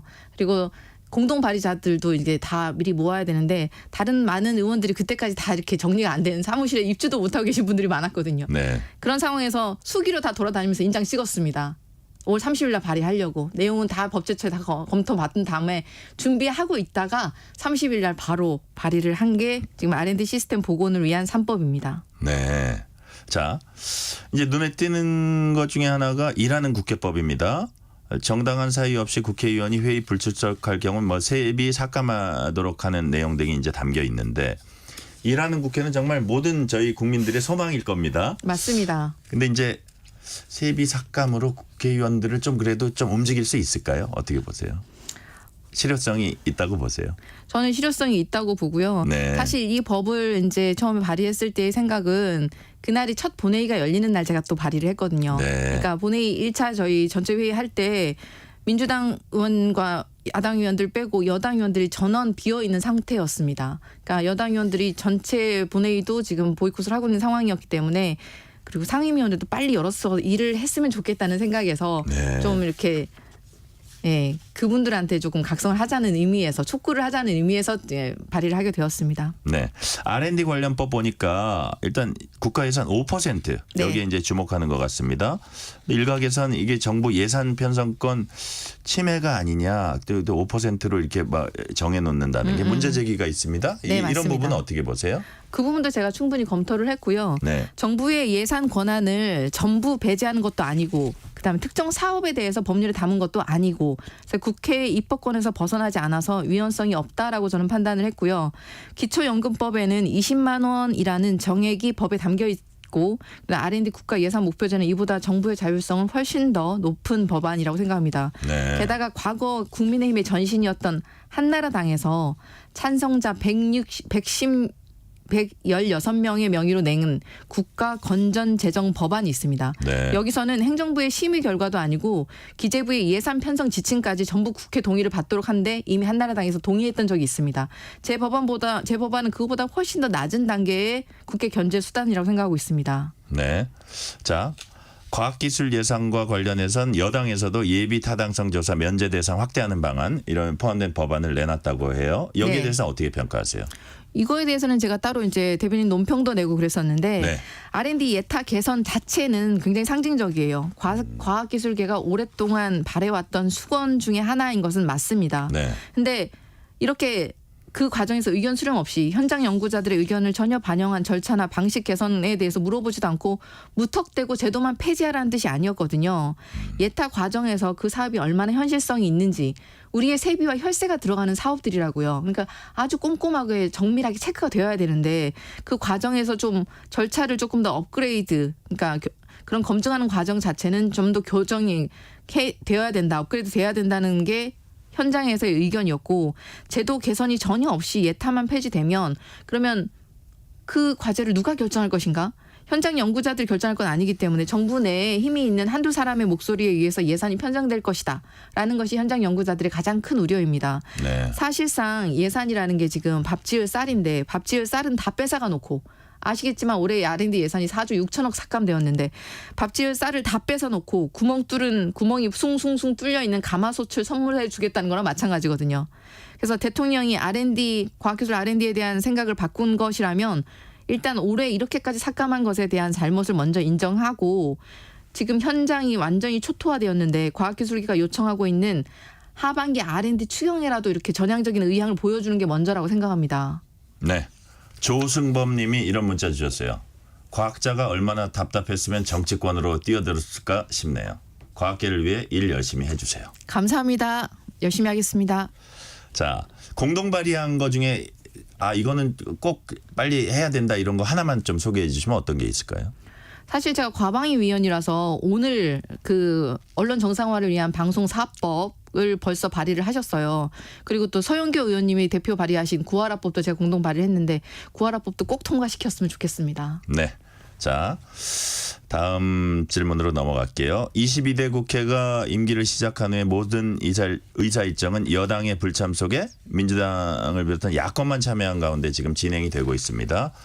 이 꼬인 전국을 풀어갈 실마리 같은 게 이제 마련돼야 될 텐데 어차피 뭐 일방적 양보는 어려우니까 주고받기가 어떤 지점에서 좀 가능할까요?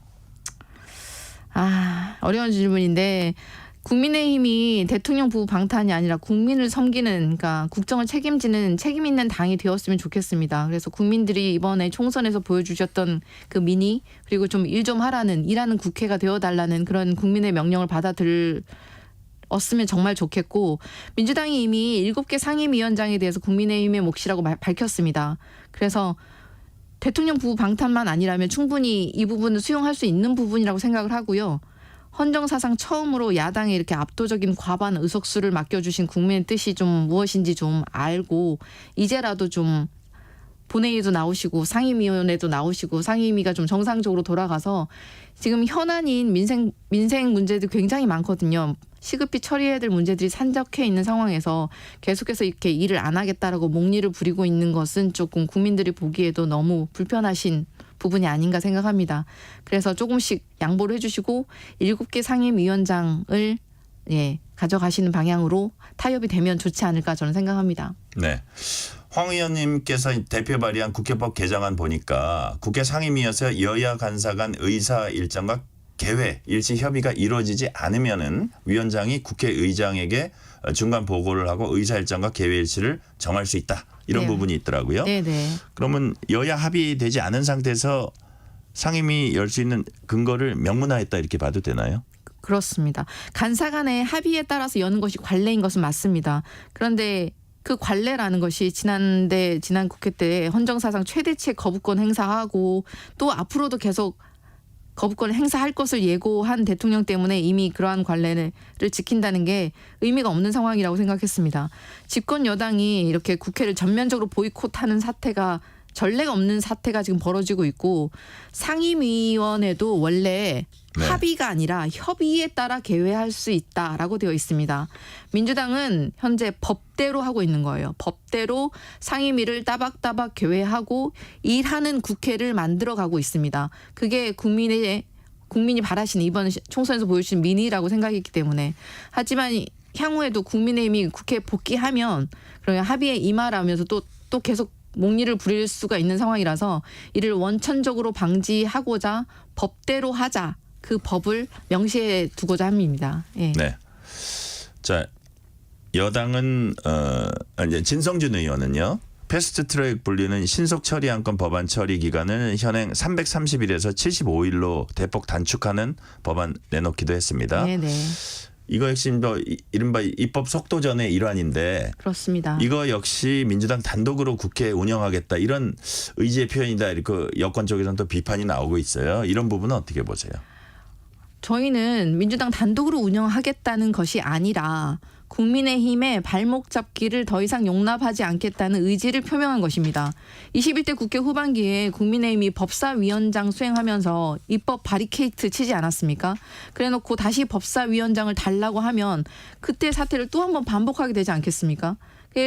이건 전 국민이 바라는 바가 아니라고 생각합니다. 집권 여당이 국회 일정 전면 보이콧하고 있는 것은 무책임함의 극치이자 국회의원의 본분마저 모두 포기한 것이라고 생각하고 있고 이러한 목리에 더 이상 발목 잡히지 않겠다라는 뜻입니다. 네. 이재명 대표에 대한 검찰의 추가 기소에 따라서 민주당이 전방위적인 대응 내놓고 있습니다. 대북 송금 관련 검찰 조작 특별검사법, 표적수사금지법, 피의사실 공표금지법 등 잇따라 내놓고 있는데 여권에선 이재명 대표 한 명을 지키기 위해서 사법체계 국가 시스템을 흔들고 있다 이렇게 비난을 하고 있어요. 이 비난은 어떻게 보세요? 이 건에 대해서도 제가 여러 번 당 대변인 입장에서 브리핑을 했었었고요. 네. 지금까지 드러난 이제 검찰 주장의 증거는 없고 사건의 조작 의혹이 점점점 커지고 있는 상황입니다. 그리고 증인을 매수했다는 사실까지 드러난 상황이에요. 그래서 윤석열 대통령이 무능과 실정을 가리기 위한 술수라고 생각하고 있고 22대 국회에서는 검찰을 확실하게 개혁할 것을 저희의 당 목표로 생각하고 있고 검찰 개혁 방안에 대해서 차근히 준비해 나갈 예정입니다. 개혁신당에서는 또 뭐 거기에 대해 지금 말씀하신 부분에 대해서 도둑이 경찰을 잡겠다. 뭐 예를 들어서 수사를 받고 있는 부분 그 측에서 저쪽을 하겠다. 그러니까 그런 표현까지 또 썼어요. 그런 부분에 대해서는 동의하지 않으시는 거죠? 전혀 동의하지 않고요. 조작된 증거에 의한 판단이니까 그 판결 자체를 신뢰할 수 없다는 뜻이죠. 네. 자, 민주당은 최근 당원 당규 개정을 통해서 대권 도전 그 당대표 사퇴 시한 예외를 두는 조항 손봤습니다. 이재명 대표 맞춤형 개정이라는 비판이 당내에서도 일부 나오고 있어요. 당 대변인으로서는 어떻게 평가하고 계세요? 사실 그 이전부터 지속적으로 그 개정의 필요성이 약간 미흡했던 부분에 대한 당원 당규의 개정 필요성이 계속 제기돼 왔던 사안입니다. 네. 다만 이제 이재명 당대표께서 이제 내부 논의 과정에서 이거는 빼고 가자. 연임 그 많이 반대하는 부분은 빼고 가자는 데가 있어서 설득 과정이 좀 걸리긴 했는데 해당 규정에 대한 원칙이 사라지는 건 아니고 네, 상당하거나 특별한 사유가 있을 때만 사퇴 시한을 변경할 수 있도록 예외 조항을 둔 것입니다. 네. 그러니까 개정은 그 전부터 필요성이 제기되었던 것이지 이번에 갑자기 등장한 것은 아닙니다. 네. 자, 황 의원님이 소속된 과학기술정보방송통신위원회 과방이죠. 네네. 11일 날 이제 첫 회의를 열었어요. 아마 제일 먼저 회의를 열었던 것 맞습니다. 같고요. 상임위원 중에 1번으로 본 전체 회의를 열었습니다. 그러니까요. 네. 최민희 위원장이죠. 네. 오늘도 회의를 열었나요? 네, 오늘도 2차 본 전체 회의를 하고요. 네. 그럼 오늘은 어떤 걸 하셨고 앞으로 방송 3법 같은 건 어떤 스케줄을 혹시 갖고 계세요? 지난번에는 이제 간사 선출을 위한 전체 회의를 했던 거고 네. 오늘은 이제 방송 4법에 대한 의결을 하기 위해서 제안 설명이 들어왔고요. 그리고 증인 채택 그리고 그러니까 현안에 대한 질의를 하기 위해서 방통위원장님과 그 외 다른 관계자분들을 네. 증인을 채택하는 걸 이번 2차 회의 때 했습니다. 그리고 그에 대한 질문을 다음 주에 또 이제 오신다면 정부에서 출석해 주시기를 저희는 바라는데요. 출석해 주신다면 현안들 방송 3법에 대한 의견을 더 들을 예정이고요. 네. 네. 그래서 매주 지금 상임위원회가 열리고 있습니다. 굉장히 부지런하게 일하고 있습니다. 대변인 하실라 그 상임위원 하실라 몸이 10개라도 힘들겠어요? 제가 바로 그 부분입니다. 제가 지금 여기 여의도에 있으면서도 상임위 과방위도 하고 있고 당 대변인도 하고 있고 그리고 예결위도 하게 되었습니다. 예결위도 해야 되고 그리고 제 지역구인 대전 유성구을 지역 현안들을 챙기기 위해서 지역 사무실도 왔다 갔다 하고 있는 중이거든요. 네. 아 몸이 10개면 좋겠습니다 정말. 제가 근데 아까 언뜻 들으니까 자동차로 안 하시고 여기 서울 오실 때는 KTX로 오세요? 네, KTX 출퇴근하고 있습니다. 그게 시간이 조금 더 안정성이 그럼요. 있습니까? 자동차보다는 그 시간을 확실하게 알 수 있으니까요. 네, 제가 질문 한두 개 더 드릴게요. 야당 출입 기자들 사이에선 민주당 의원총회 분위기가 예전 같지 않다 이런 얘기가 나옵니다. 무슨 얘기냐면 예전엔 그래도 현안 놓고 막 갑론을박 벌이고 했는데 지금 대부분 안건들이 일사천리로 처리된다는 얘기도 있어요. 민주당의 혹시 다양성 활발한 토론 이런 게 좀 사라지고 있는 건 아닌지 우려 목소리가 나오는데 어떻게 보세요? 제 생각에는 지금 우리한테 지금 쌓여있는 현안들이 이미 오랫동안 묵혔던 사안들이 많습니다. 그러니까 민심과 총의가 모여있던 사안들이기 때문에 신속한 속도전이 필요한 안건들을 바로 이렇게 해결을 하다 보니 그렇게 보이실 수 있는데 그보다 새롭게 대두되는 이슈들에 대해서는 내부에서 충분한 논의가 이루어지고 있고 의원총회 전에 충분한 자료를 두고 토론할 수 있는 시간을 두고 있습니다. 네. 그래서 아마도 그렇게 다양한 목소리가 나오는 것 자체가 민주당이 아직은 건강하게 토론할 수 있는 문화가 있다라고 생각할 수 있을 것 같습니다. 네. 자, 마지막 질문 하나 드릴게요. 자, 지금 당 대변인 맡고 계시고요. 과학기술정보방송통신위원 또 이제 막 초선위원이십니다. 앞으로 의정활동을 통해서 꼭 이루고자 하는 정치적 목표가 있다면 또 목표 플러스 어떤 계획이 있으신지 한번 요약해서 말씀해 주세요. 저는 현장 연구자였습니다. 현장을 알아야 문제를 해결할 수 있다라고 생각하고 과학 강국 시대를 견인할 정책을 제가 만들어 보고 싶었습니다. 그리고 제가 출마하겠다고 하니까 현장에 있는 많은 연구자들이 정말 따뜻한 성원과 지지를 보내주셨습니다. 그리고 자라나는 아이들에게 과학을 하는 환경이 지금보다는 나아졌으면 좋겠다는 생각을 하고 있습니다. 그래서 대한민국에 닥쳐있는 많은 위기들이 있는데 저는 그중에서도 과학 강국 대한민국을 만들고 싶고 그리고 수도가 제가 30년을 보낸 새로운 대전 유성이 그 과학 강국의 수도가 되었으면 좋겠습니다. 우리 아이들에게 부끄럽지 않은 나라를 물려주었으면 좋겠고 우리 아이들이 우주에 별을 쏘아 올리는 꿈을 자유롭게 꿀 수 있는 나라를 만들겠습니다. 우주에 별을 쏘아 올리는 그 마음으로 대한민국의 미래의 별을 쏘아 올리겠습니다. 앞으로도 많은 성원 부탁드립니다. 대한민국의 미래의 별을 쏘아 올리겠다는 말씀까지 오늘은 여기까지 듣겠습니다. 지금까지 민주당 황정화 의원이었습니다. 감사합니다. 감사합니다. 실시간 교통정보 듣고 오겠습니다. 교통정보센터 공인의 리포터 나와주세요. 네, 이 시각 교통정보입니다. 밀려도 정말 많이 밀리는데요. 오늘은 낮부터도 이동량이 많았던 데다 퇴근 시간이 되며 정체 더 심해졌습니다. 먼저 서울 쪽 경부고속도로는 도동 분기점 부근으로 사고의 영향이 남아있고요. 이후로는 북천안에서 안성 분기점 부근, 다시 오산에서 동탄 사이와 기흥에서 수원 일대 신갈 분기점, 다시 서울 요금소부터 판교 분기점, 달래내부터 한남대교 쪽으로 정체 모두 46km 구간에 달합니다. 반대 부산 방향은 잠원에서 서초, 서울 요금소에서 수원 사이와 천안 부근에서 천안 휴게소 쪽 통과 평소보다 많이 버겁고요. 수도권 제일순환선은 일산에서 판교 쪽으로, 자유로와 김포에서 송내 쪽으로 15km 구간 막혀 있는데 조금 더 내려가 계양 5차로에선 추돌 사고도 처리 중입니다. 반대 판교에서 일산 방향도 3본 5차로는 고장난 차로 막혀 있고요. 제2중부고속도로 하남 쪽 곤지암에서 경기 광주 분기점 사이 꽉 막힌 정체도 갓길에서 사고 차량 수습하고 있어서입니다. KBS 교통정보센터였습니다.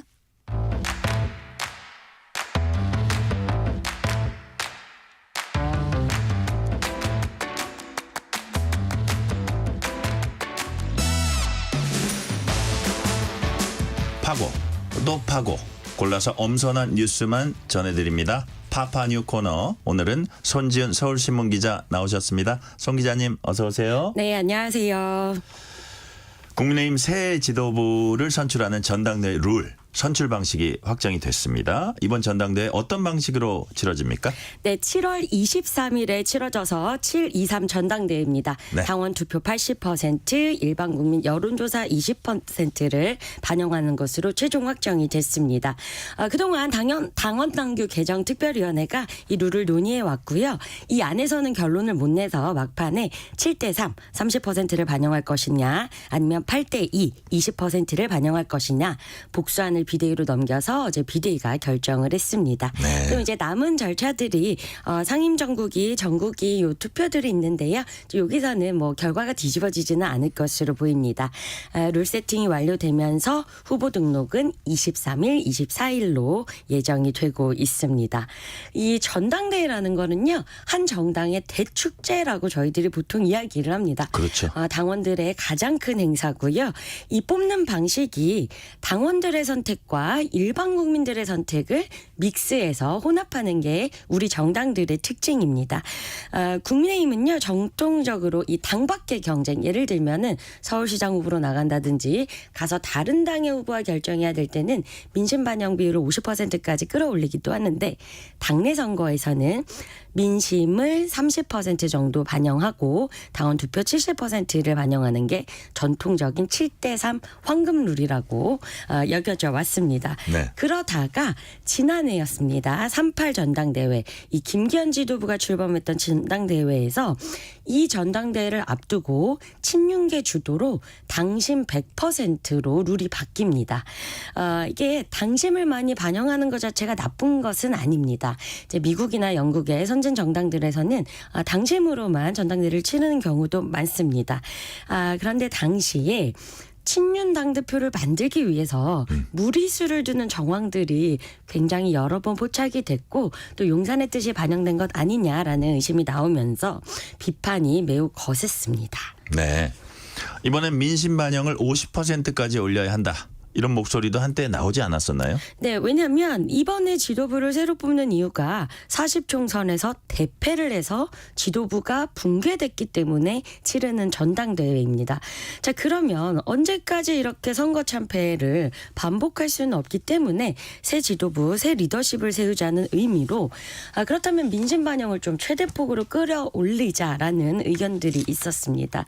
특히 수도권에서 굉장히 어려운 선거를 경험하고 낙선한 원외위원장들은 50%까지 반영을 요구했었고요. 결국 막판에 30%, 20%를 주고 논의하다가 30%가 되지 못하고 20%만 반영이 된 겁니다. 특히 아쉽다는 비판이 나오는 대목은요, 현재 민주당이 민심을 25% 반영합니다. 네. 자, 그러면 민주당보다도 못한 비율이니까 이 부분에 대해서는 좀 아쉽다는 이야기들은 계속되고 있습니다. 지도체제 변경 논의도 있었죠. 네, 지도체제가 크게 단일 지도체제와 집단 지도체제로 나뉘는데요. 현재 국민의힘과 민주당 모두 단일 지도체제입니다. 쉽게 말하면 네. 당대표 선거와 최고위원 선거를 별도로 치르는 겁니다. 당대표가 되고자 하는 사람들은 당대표들끼리만 1부 리그 당대표 선거를 치러서 낙선자들은 그대로 바로 퇴장하는 거고요. 최고위원 선거를 2부 리그로 따로 치릅니다. 네. 이렇게 되면은 당대표 1인에게 권한이 집중됩니다. 당대표와 치열한 경쟁을 벌였던 2위, 3위 후보들이 지도부에 입성할 수 없기 때문이고요. 이게 이제 과거에도 이제 새누리당, 국민의힘의 전신인 새누리당에서는 김무성 대표 최고위원, 2위를 했던 서청원 최고위원, 요게 이제 우리가 마지막으로 국민의힘에서 경험했던 집단 지도 체제입니다. 같이 그러니까 당대표 선거를 치러서 거기서 1등, 2등이 같은 최고위에 이제 그 포진을 하는 거고, 지금 말씀하신 단일 지도 체제는 따로 선거를 치르는 거네요. 최고위원은? 네, 맞습니다. 그런데 단일 지도 체제를 하면은 문제가 당대표에게 권한이 집중돼서 당무를 운영하는 데는 굉장히 편하지만 최고위원급이 조금 낮아집니다. 네. 당대표급으로 가서 선거를 치러야 될 사람들은 사라지기 때문에 국민의힘 같은 경우에는 원외 인사 또 초선들이 나와서 최고위원에 입성하기 때문에 이 대표가 뭔가를 잘못했을 때 이걸 바로잡는 기능이 굉장히 약했었습니다.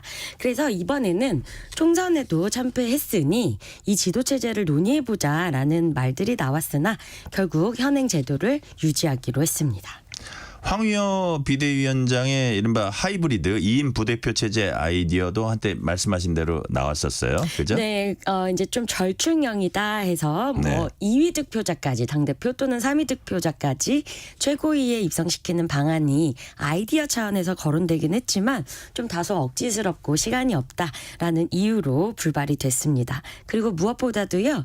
지도체제 논의가 제대로 이뤄질 수가 없었던 거는 어떤 지도체제를 거론하든 한동훈 전 비대위원장을 견제하려는 것이냐, 힘을 싣기 위한 것이냐, 이렇게 논의 자체가 오염이 됐기 때문에 더는 논의가 이뤄질 수 없었습니다. 그러니까 한동훈 위원장을 중심으로 이걸 어떻게 해석해야 되냐 이런 얘기들이 많이 나온다는 얘기인데, 자, 룰 세팅은 끝났고 이제는 누가 나오냐입니다. 무엇보다 말씀하신 대로 한동훈 전 비상대책위원장 당대표 도전 여부가 관심이죠. 네, 당대표에 도전하는 것, 국민의힘의 당권에 도전하는 것은 거의 확실시되고요. 네. 다음 주부터 공개 행보에 나설 예정입니다. 한동훈 전 위원장이요, 4월 총선 참패 이후에 비대위원장직 내려놓고 공식적인 활동은 없었습니다. 이제 일부 자기를 도왔던 인사들을 만났다라는 소식 전해지고, 그리고 목격담 정치를 이어왔었죠. 어느 시민들이 뭐 봤다라면서 사진이 올라오곤 했었는데, 자, 이제는 공개적인 재등판에 시동을 걸 예정입니다. 총선 패배 2달 만에 다시 당대표에 나오는 게 맞느냐라는 것은 당 안팎에서도 여전히 논란거리입니다. 그렇지만 한동훈 전 위원장 입장에서 보면은요, 이미 정치인의 길을 접어들었습니다. 정치인 한동으로 살기로 결정을 한 거기 때문에 총선 기간에는 아주 짧게 총선 일정에 끌려다니면서 본인 개인적으로는 제대로 된 정치를 못 해봤다라고 생각을 하고 있는 것도 맞고요.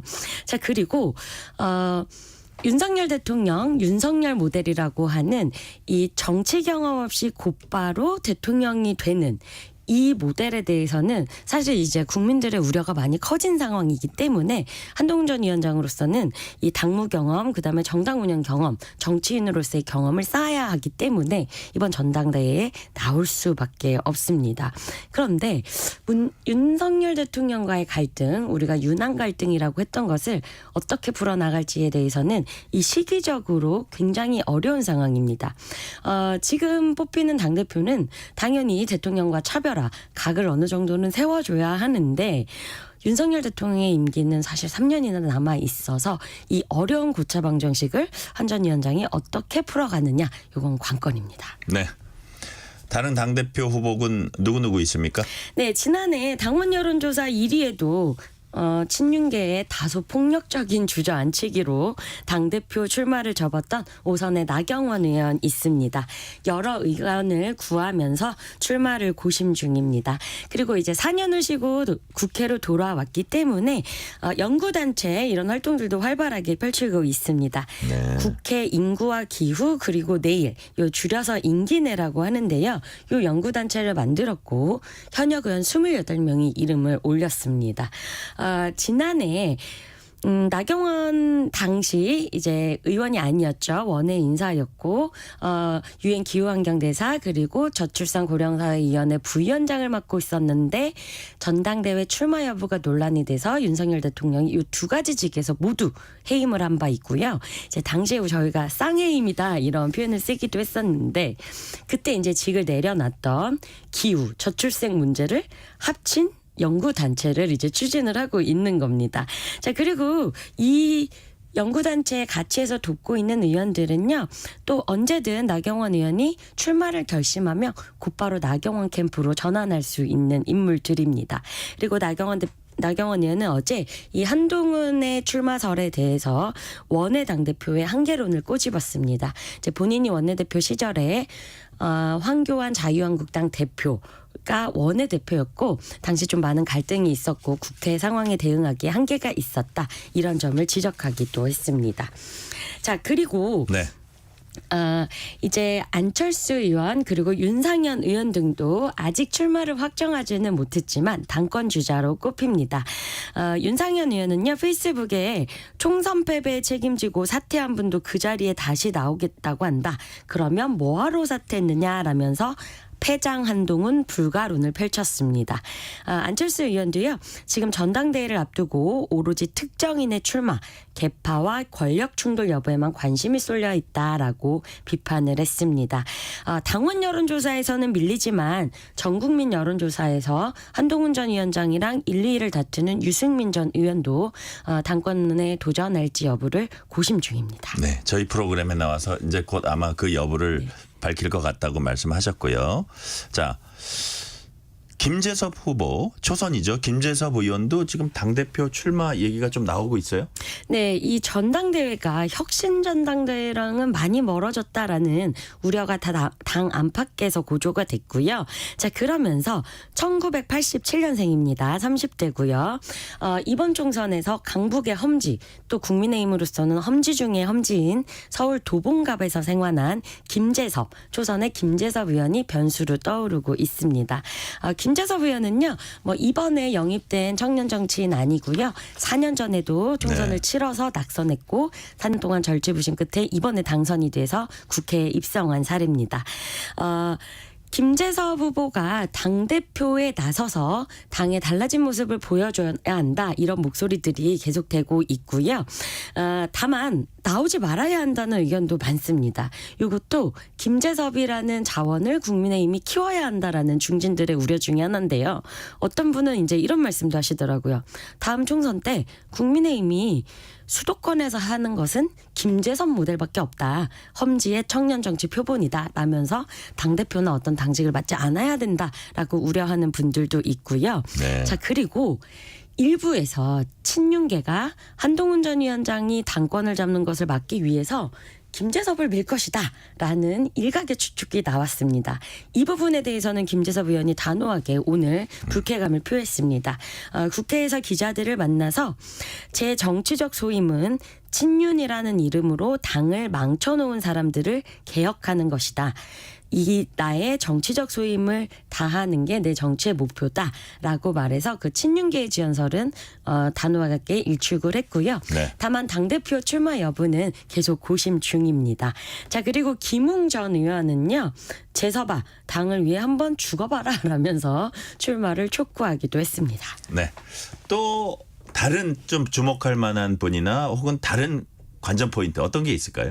네, 원희룡 전 국토부 장관이 어떤 선택을 하느냐가 좀 재밌는 이 판을 흔들 변수 중에 하나입니다. 원희룡 전 장관은요, 당연히 국민의힘의 당권 주자 주자이자 대권 주자이고요. 그리고 윤석열 대통령과의 관계 그리고 친윤 의원들과의 관계가 좋은 편입니다.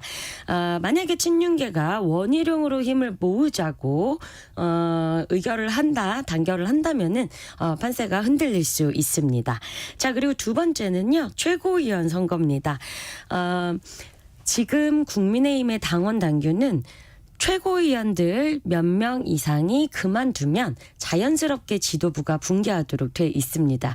이게 이제 이준석 전 대표 사례 때처럼요. 그래서 최고위원들이 줄사퇴를 하면은 당대표가 사퇴할 의사가 없더라도 지도부 자체가 붕괴가 됩니다. 그렇기 때문에 한동훈 전 위원장이 당대표가 되더라도 나에게 끝까지 편을 들어줄 원팀 최고위원이 확보가 되지 않으면 언제든지 당대표 자리가 흔들릴 수 있는 겁니다. 그래서 한동훈 전 위원장도요, 지금 여러 최고위원에 출마할 그런 인사들 접촉면 늘리고 있고, 일종의 러닝메이트네요. 맞습니다. 러닝메이트 최고위원이 누가 될지 이것도 관전 포인트입니다. 자, 그리고 가장 궁금한 것은 윤석열 대통령과 용산이 지난번 전당대회처럼 적극적이고 무리하게 윤심, 의중을 드러내거나 어떤 방향을 잡을지, 영향력을 행사하려고 할지, 이 부분에 대해서는 의원들도 전망이 엇갈립니다. 송 기자는 어떻게 보세요? 예전처럼 정말 모든 의원들과 모든 조직을 동원하거나 아주 명확한 뜻을 전하는 게는 어렵다고 봅니다. 지금 상황은 그때와 상황이 다르다 말씀해 주셨고요. 마지막으로 국민의힘이 이제 7월 말에 새 대표 나오면 카운터파트 이재명 민주당 대표 그대로 간다고 보시는 건가요? 네, 이재명 대표의 임기는 8월 말이고요. 민주당에서 내부에서 비판이 있지만 당헌정규 개정 등을 통해서 절차를 정비하면서 연임에 힘이 실리고 있습니다. 자, 그런데 이재명 대표는요, 늘 국민의힘 대표를 본인의 카운터파트로 인정하지 않았습니다. 자신의 상대는 늘 대통령이라고 생각을 했고, 그동안의 논리도 선출직이 아닌 비대위원장들과 내가 국정을 논할 수는 없다라는 입장 이었습니다. 네, 오늘 여기까지 말씀 듣겠습니다. 지금까지 손지은 서울신문 기자였습니다. 감사합니다. 감사합니다.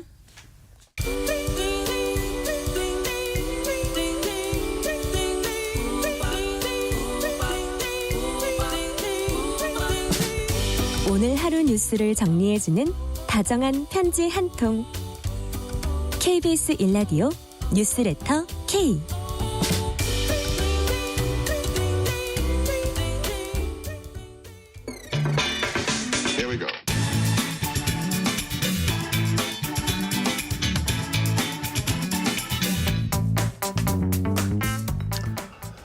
금요일 저녁은 가장 핫한 뜨거운 문화 이야기 나눠봅니다. 뉴스레터 K 금요일 코너 금시초문. 어디 가도 못 듣는 문화 이야기 전해주실 김영대 음악평론가 나오셨습니다. 평론가님 어서 오세요. 네, 안녕하세요. 김영대입니다. 2주 동안 많이 바쁘셨어요? 뭐 비슷하죠 뭐. 생활은 늘상 비슷하다는 맞아요. 말씀해 주셨고요. 자, 근데 그동안 중요한 소식이 하나 있었습니다. 네. 문학에. BTS의 멤버 진이 지난 수요일에 군복무 마치고 전역을 했습니다. 사실 처음에 들어갈 때는 저 언제 제대하나 이런 생각들 많이 하셨을 텐데. 남의 군대는 원래 그래요. 남의 그런가요? 전역 현장에 멤버들이 나와서 함께 축하하는 장면이 화제가 됐어요. 네. 그 김석진 병장이죠. 네. 그 육군 5사단 신병교육대에서 이제 그 제대 위병소를 빠져나오면서 오전에 전역을 했는데, 이때 그 이제 이 김석진 병장이 진 씨가 가장 먼저 입대를 했어요. 22년 12월에 했는데 벌써 이제 1년 6개월이 지난 거죠. 네. 그래서 가장 먼저 또 전역을 하게 됐는데 그 현장에 멤버들이 휴가를 내고, 지금 다 군인들이죠. 네. 휴가를 내고 와서 이제 같이 축하를 해주는데, 그 RMC가 이제 군악대 소속이거든요. 색소폰을 가져와서 모자를 쓰고 이렇게 그 재킷 뭐죠? 셔츠를 입고 그 다이너마이트를 색소폰으로 연주한 거예요. 그들이 모여 있는 것만 해도 그림인데 거기에 연주까지 했어요. 네, 제가 오랜만에 진짜 방송 보면서 한번 빵 터져 이렇게 빵 터진다는 표현을 쓰는데 아주 굉장히 유쾌하더라고요. 근데 그들이 모두 지금 군 복무를 건강하게 하고 있다는 것도 참 뿌듯하고요. 왜냐하면 이 석진 씨가 입대하기 전에 저도 여러 프로그램 나가서 당시에 그 방탄소년단 군 뭐 혜택 병역 면제 관련해서 그 토론회 같은 게 참 많았었잖아요. 예. 제가 그때 패널로 나가서 장기적으로 봤을 때는 이들이 군 생활을 건강히 마치는 것이 오히려 BTS의 이런 레거시를 위해서 더 좋을 수도 있다 이런 말을 했다가 또 서운하다는 말도 많이 들었었거든요. 네, 근데 이제는 제가 약간 뿌듯합니다. 이제 또 그 전역하는 멤버도 생기고 이제 완전체라 그러잖아요. 모든 멤버가 함께 모일 날이 이제 얼마 안 남았기 때문에 그렇죠. 그러니까요. 자, 다른 멤버도 이제 군 복무하고 있는데 언제 전역들 합니까? 1년 후면은 다 완료가 돼요. 예. 제이홉도 이제 현역인데 10월에 전역하고요. 슈가는 사회복무요원인데 그 외에 현역인 이제 뭐 RM, B, 지민, 정국이 내년 6월에 모두 전역을 하게 되니까요. 내년이면은 뭐 내년 이맘때면은 다시 7명이 무대에 오르고 뭐 투어를 돌고 이런 모습을 볼 수 있을지도 모르겠네요.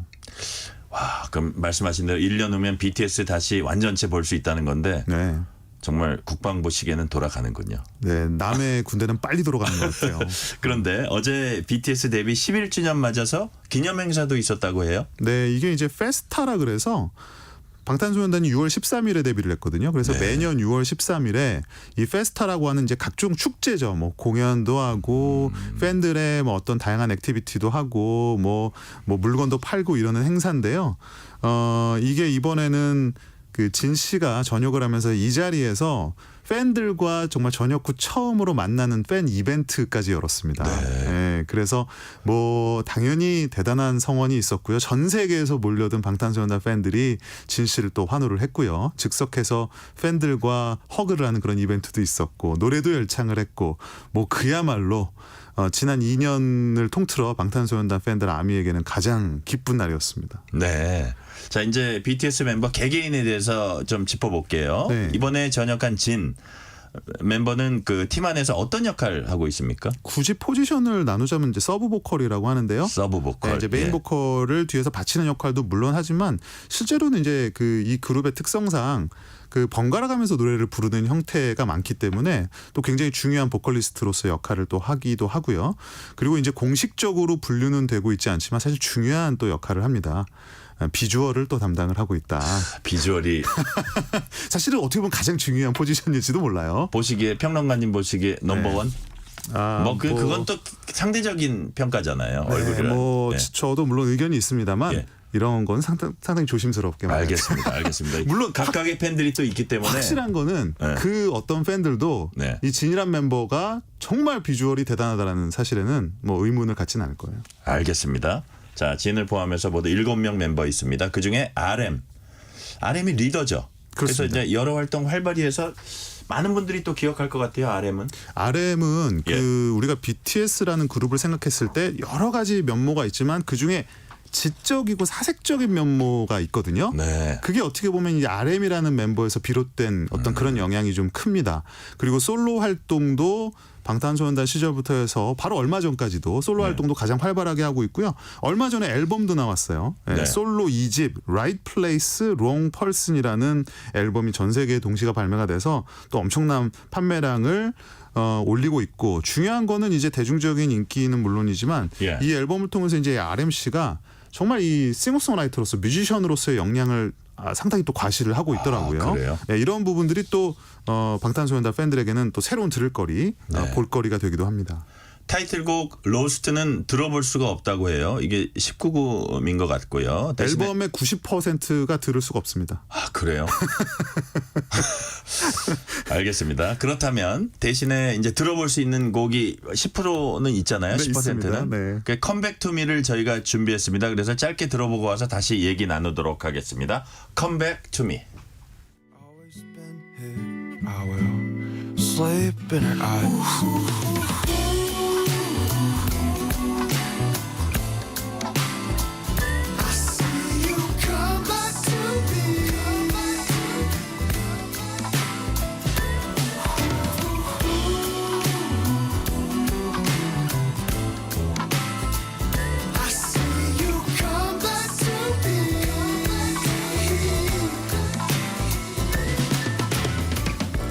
음악에 대한 평 듣기 전에요. 제가 궁금한 게 있어요. 군 입대 중에 이렇게 군 복무 중에 이렇게 음만 발매할 수 있는 건가요? 제작한 시점만 문제가 돼요. 그러니까 제작한 시점이요. 군인은 당연히 영리 활동에 참여를 할 수가 없게 돼 있죠. 그래서 뭐 예를 들면 국방 홍보원이라든지 이런 이벤트에는 참여할 수가 있겠지만 이런 앨범 같은 경우는 만약에 군입대 이전의 음악이나 뭐 각종 여러 가지 미디어를 제작해 놓은 것을 발매를만을 하는 거라면 그것까지 문제 삼을 수는 없는데. 그렇습니다. 근데 군 복무 중에 나가서 녹음하고 와서 그거를 발매한다. 네, 안 됩니다. 안 되는 거죠. 네. 예. 자, 평론가님, 네. 제가 다른 데서 이 앨범에 대해서 이제 평하신 걸 봤어요. 네. 그런데 이런 표현을 쓰셨어요. 멀리 갔다.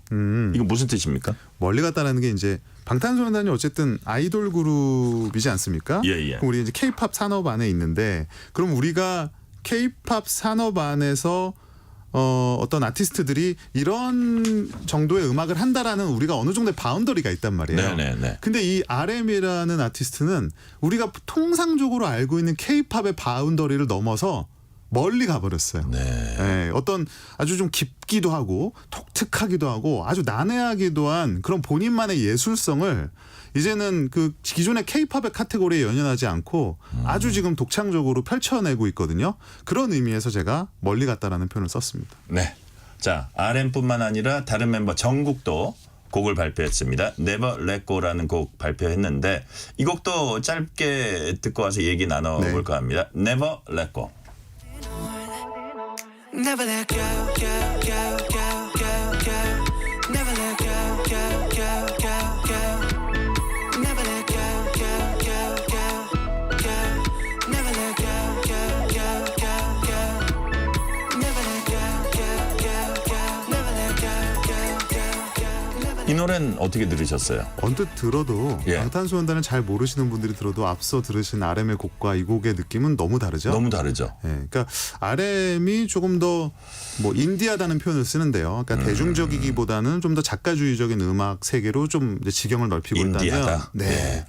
정국 씨 같은 경우는 방탄소년단 멤버들 중에서도 가장 팝스타의 지위에 좀 가까운 멤버예요. 그러니까 우리가 과거에 뭐 마이클 잭슨, 뭐 이런 프린스 이런 팝스타들을 생각했을 때 그 카리스마와 퍼포먼스 능력이라든지 음악 모든 게 좀 대중적이기도 하면서 캐치하잖아요. 근데 정국 씨가 추구하는 지금까지 추구하는 음악은 좀 그런 경향이 있죠. 이 노래 같은 경우는 이제 페스타에 맞춰서 팬들에게 바치는 팬들에게 대한 어떤 동지의 그런 감사함을 표현한 음악이었고요. 정국 씨가 이제 평소에 보여주고 있는 그런 팝스타적인 아주 매력 과 함께 그런 좀 또 잔잔한 느낌까지 이제 더해진 그런 좀 특별한 이벤트 같은 곡이라고 보시면 되겠습니다. 네. 자, 그렇다 보면 아까 RM 얘기도 하고 우리가 얘기했지만 BTS의 곡이 뭐랄까요? 우리가 지금까지 좀 예상했던 어떤 게 아니라 종잡을 수 없는 어떤 그 형식으로 좀 나오지 않을까 이런 예측도 들어요.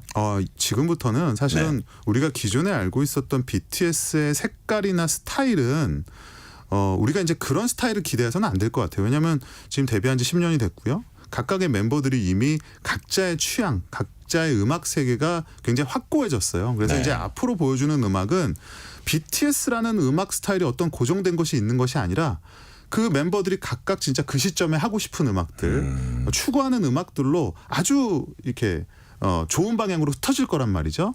이제 그런 부분을 염두에 두시고 BTS의 활동을 바라보시는 게 더 흥미로울 것 같아요. 지금 한 그룹으로서의 BTS보다는 그 안에서의 개개인의 어떤 다양성 이런 것이 이미 그런 시기가 발현되는, 됐어요. 이미 그런 시기가 됐다 이거죠. 자, 근데 이제 K-팝 씬 안에서 BTS 존재감은 뭐 단연 굉장히 큰데요. 그게 이런 의미다 이렇게 평가를 해주시면 어떻게 규정을 지을 수 있을까요? 그러니까 또 지역적인 하나의 현상으로 머물러 있었던 K-팝이 글로벌한 현상으로 확대되는 것을 넘어서 그 시장의 정상. 우리가 과거에 아무래도 예전 음악 많이 들으셨을 것 같은데요. 저요? 네, 세대로 봤을 때도 아닌가요? 저 젊어 보이지 않아요? 대답을 안 듣고 제가 그냥 말을 하겠습니다. 예전에 듀란듀란이라고 하는 그룹이 새 앨범을 만든다 그러면 듀란듀란 저도 알아요. 그 영국에 있는 스튜디오로 우리나라 그 팬들이 가서 텐트를 치고 새 앨범 나오는 날을 막 기다리고 이런 시대가 있었어요. 그렇죠. 그렇죠. 근데 이제는 시대가 바뀐 거예요. 외국 팬들이 페스타에 참여하기 위해서 우리나라를 방문하고 진의 저녁을 기다리고 RM의 새 앨범을 기다리고 동시에 또 전 세계 사람들이 같이 듣고 이러한 시대를 열었다는 거죠. 그렇죠. 저 뭐 어렸을 때 엘비스 프레슬리하고 뭐 군대 갔다 왔다, 비틀스 뭐. 좋아했다는 말씀은 안 드릴게요. 제가. 아, 네, 예. 네. 제가 그래도 듀란듀란으로 많이 낮춰드렸는데. 잘 알겠습니다. 자, 그렇다면 돌아올 BTS 아까 말씀드린 대로 더 기대가 되고요. 그렇다면 어떤 기대? 예를 들어서 전체 시장의 어떤 영향이랄까 이런 건 어떨까요? 이 BTS의 부재가 뭐 K-팝 씬 전체를 뭐 위축시켰다라고 보기는 어렵겠지만 네. 분명히 슈퍼스타의 부재라는 어떤 불안감은 분명히 있거든요. 이 불안감이 이제 시장 전체로 보면 투자라든지 여러 가지 경제적인 측면에도 영향이 있습니다. 근데 BTS가 완전체로 그것도 군이라는 스포츠도 그렇잖아요. 군복무를 마치면 이 FA 값이 폭등을 하잖아요. 그렇죠. 그런 것과 비슷한 거죠. 그러니까 BTS가 완전체로 돌아올 수 있다는 것만으로 시장 전체가 분명히 활력을 찾을 것이고 아까 말씀드렸지만 이제 BTS가 할 수 있는 일이 더 옵션이 넓어졌다고도 많아졌다고도 볼 수 있거든요. 이제 그런 것들이 뭐 솔로면 솔로, 그룹 활동이면 그룹 활동, 그다음에 분명히 아마 투어도 있을 것 같은데요. 전체적으로 뭐 K-팝 산업 전체가 활력을 되찾을 거라는 생각을 가져봅니다. 하이브하고 이제 민희진 대표 내용은 진행 중인데 네. 이런 거에 BTS가 영향을 받을까요? 거의 영향이 없을 것 같아요. 네. BTS의 커리어가 뭐 예를 들면 지금 한창 뭐 발전 중이다라고 하면 뭐 문제가 있을 수도 있겠지만 네. 이미 완성 단계고 이제는 개인 활동으로까지 넘어가는 와중에 뭐 산하 레이블과 모회사의 소송이 그것도 뭐 BTS와 사실 무관한 내용의 소송이잖아요. 그러니까요. 큰 영향은 없을 거라 봅니다. 네. 마지막으로 BTS의 미래 한마디로 딱 정리하신다면 뭐라고 하실까요? 전설은 여전히 현재 진행형. 아, 전설은 현재 진행형. 네. 오늘은 여기까지 말씀 듣겠습니다. 뉴스레터 K 금요일 코너 금시초문 김영대 음악 평론가였습니다. 감사합니다. 고맙습니다. 오늘 뉴스레터 K는 여기까지입니다. BTS 완전체 음악이 그리운 청취자분들을 위해서 오늘 끝곡을 준비했습니다. BTS의 다이너마이트 준비했습니다. 커피 쿠폰 받으실 분들은 뉴스레터 K 홈페이지 확인해 주시고요. 오늘도 함께 해주신 청취자 여러분 진심으로 감사드립니다. 지금까지 뉴스레터 K 전종철입니다.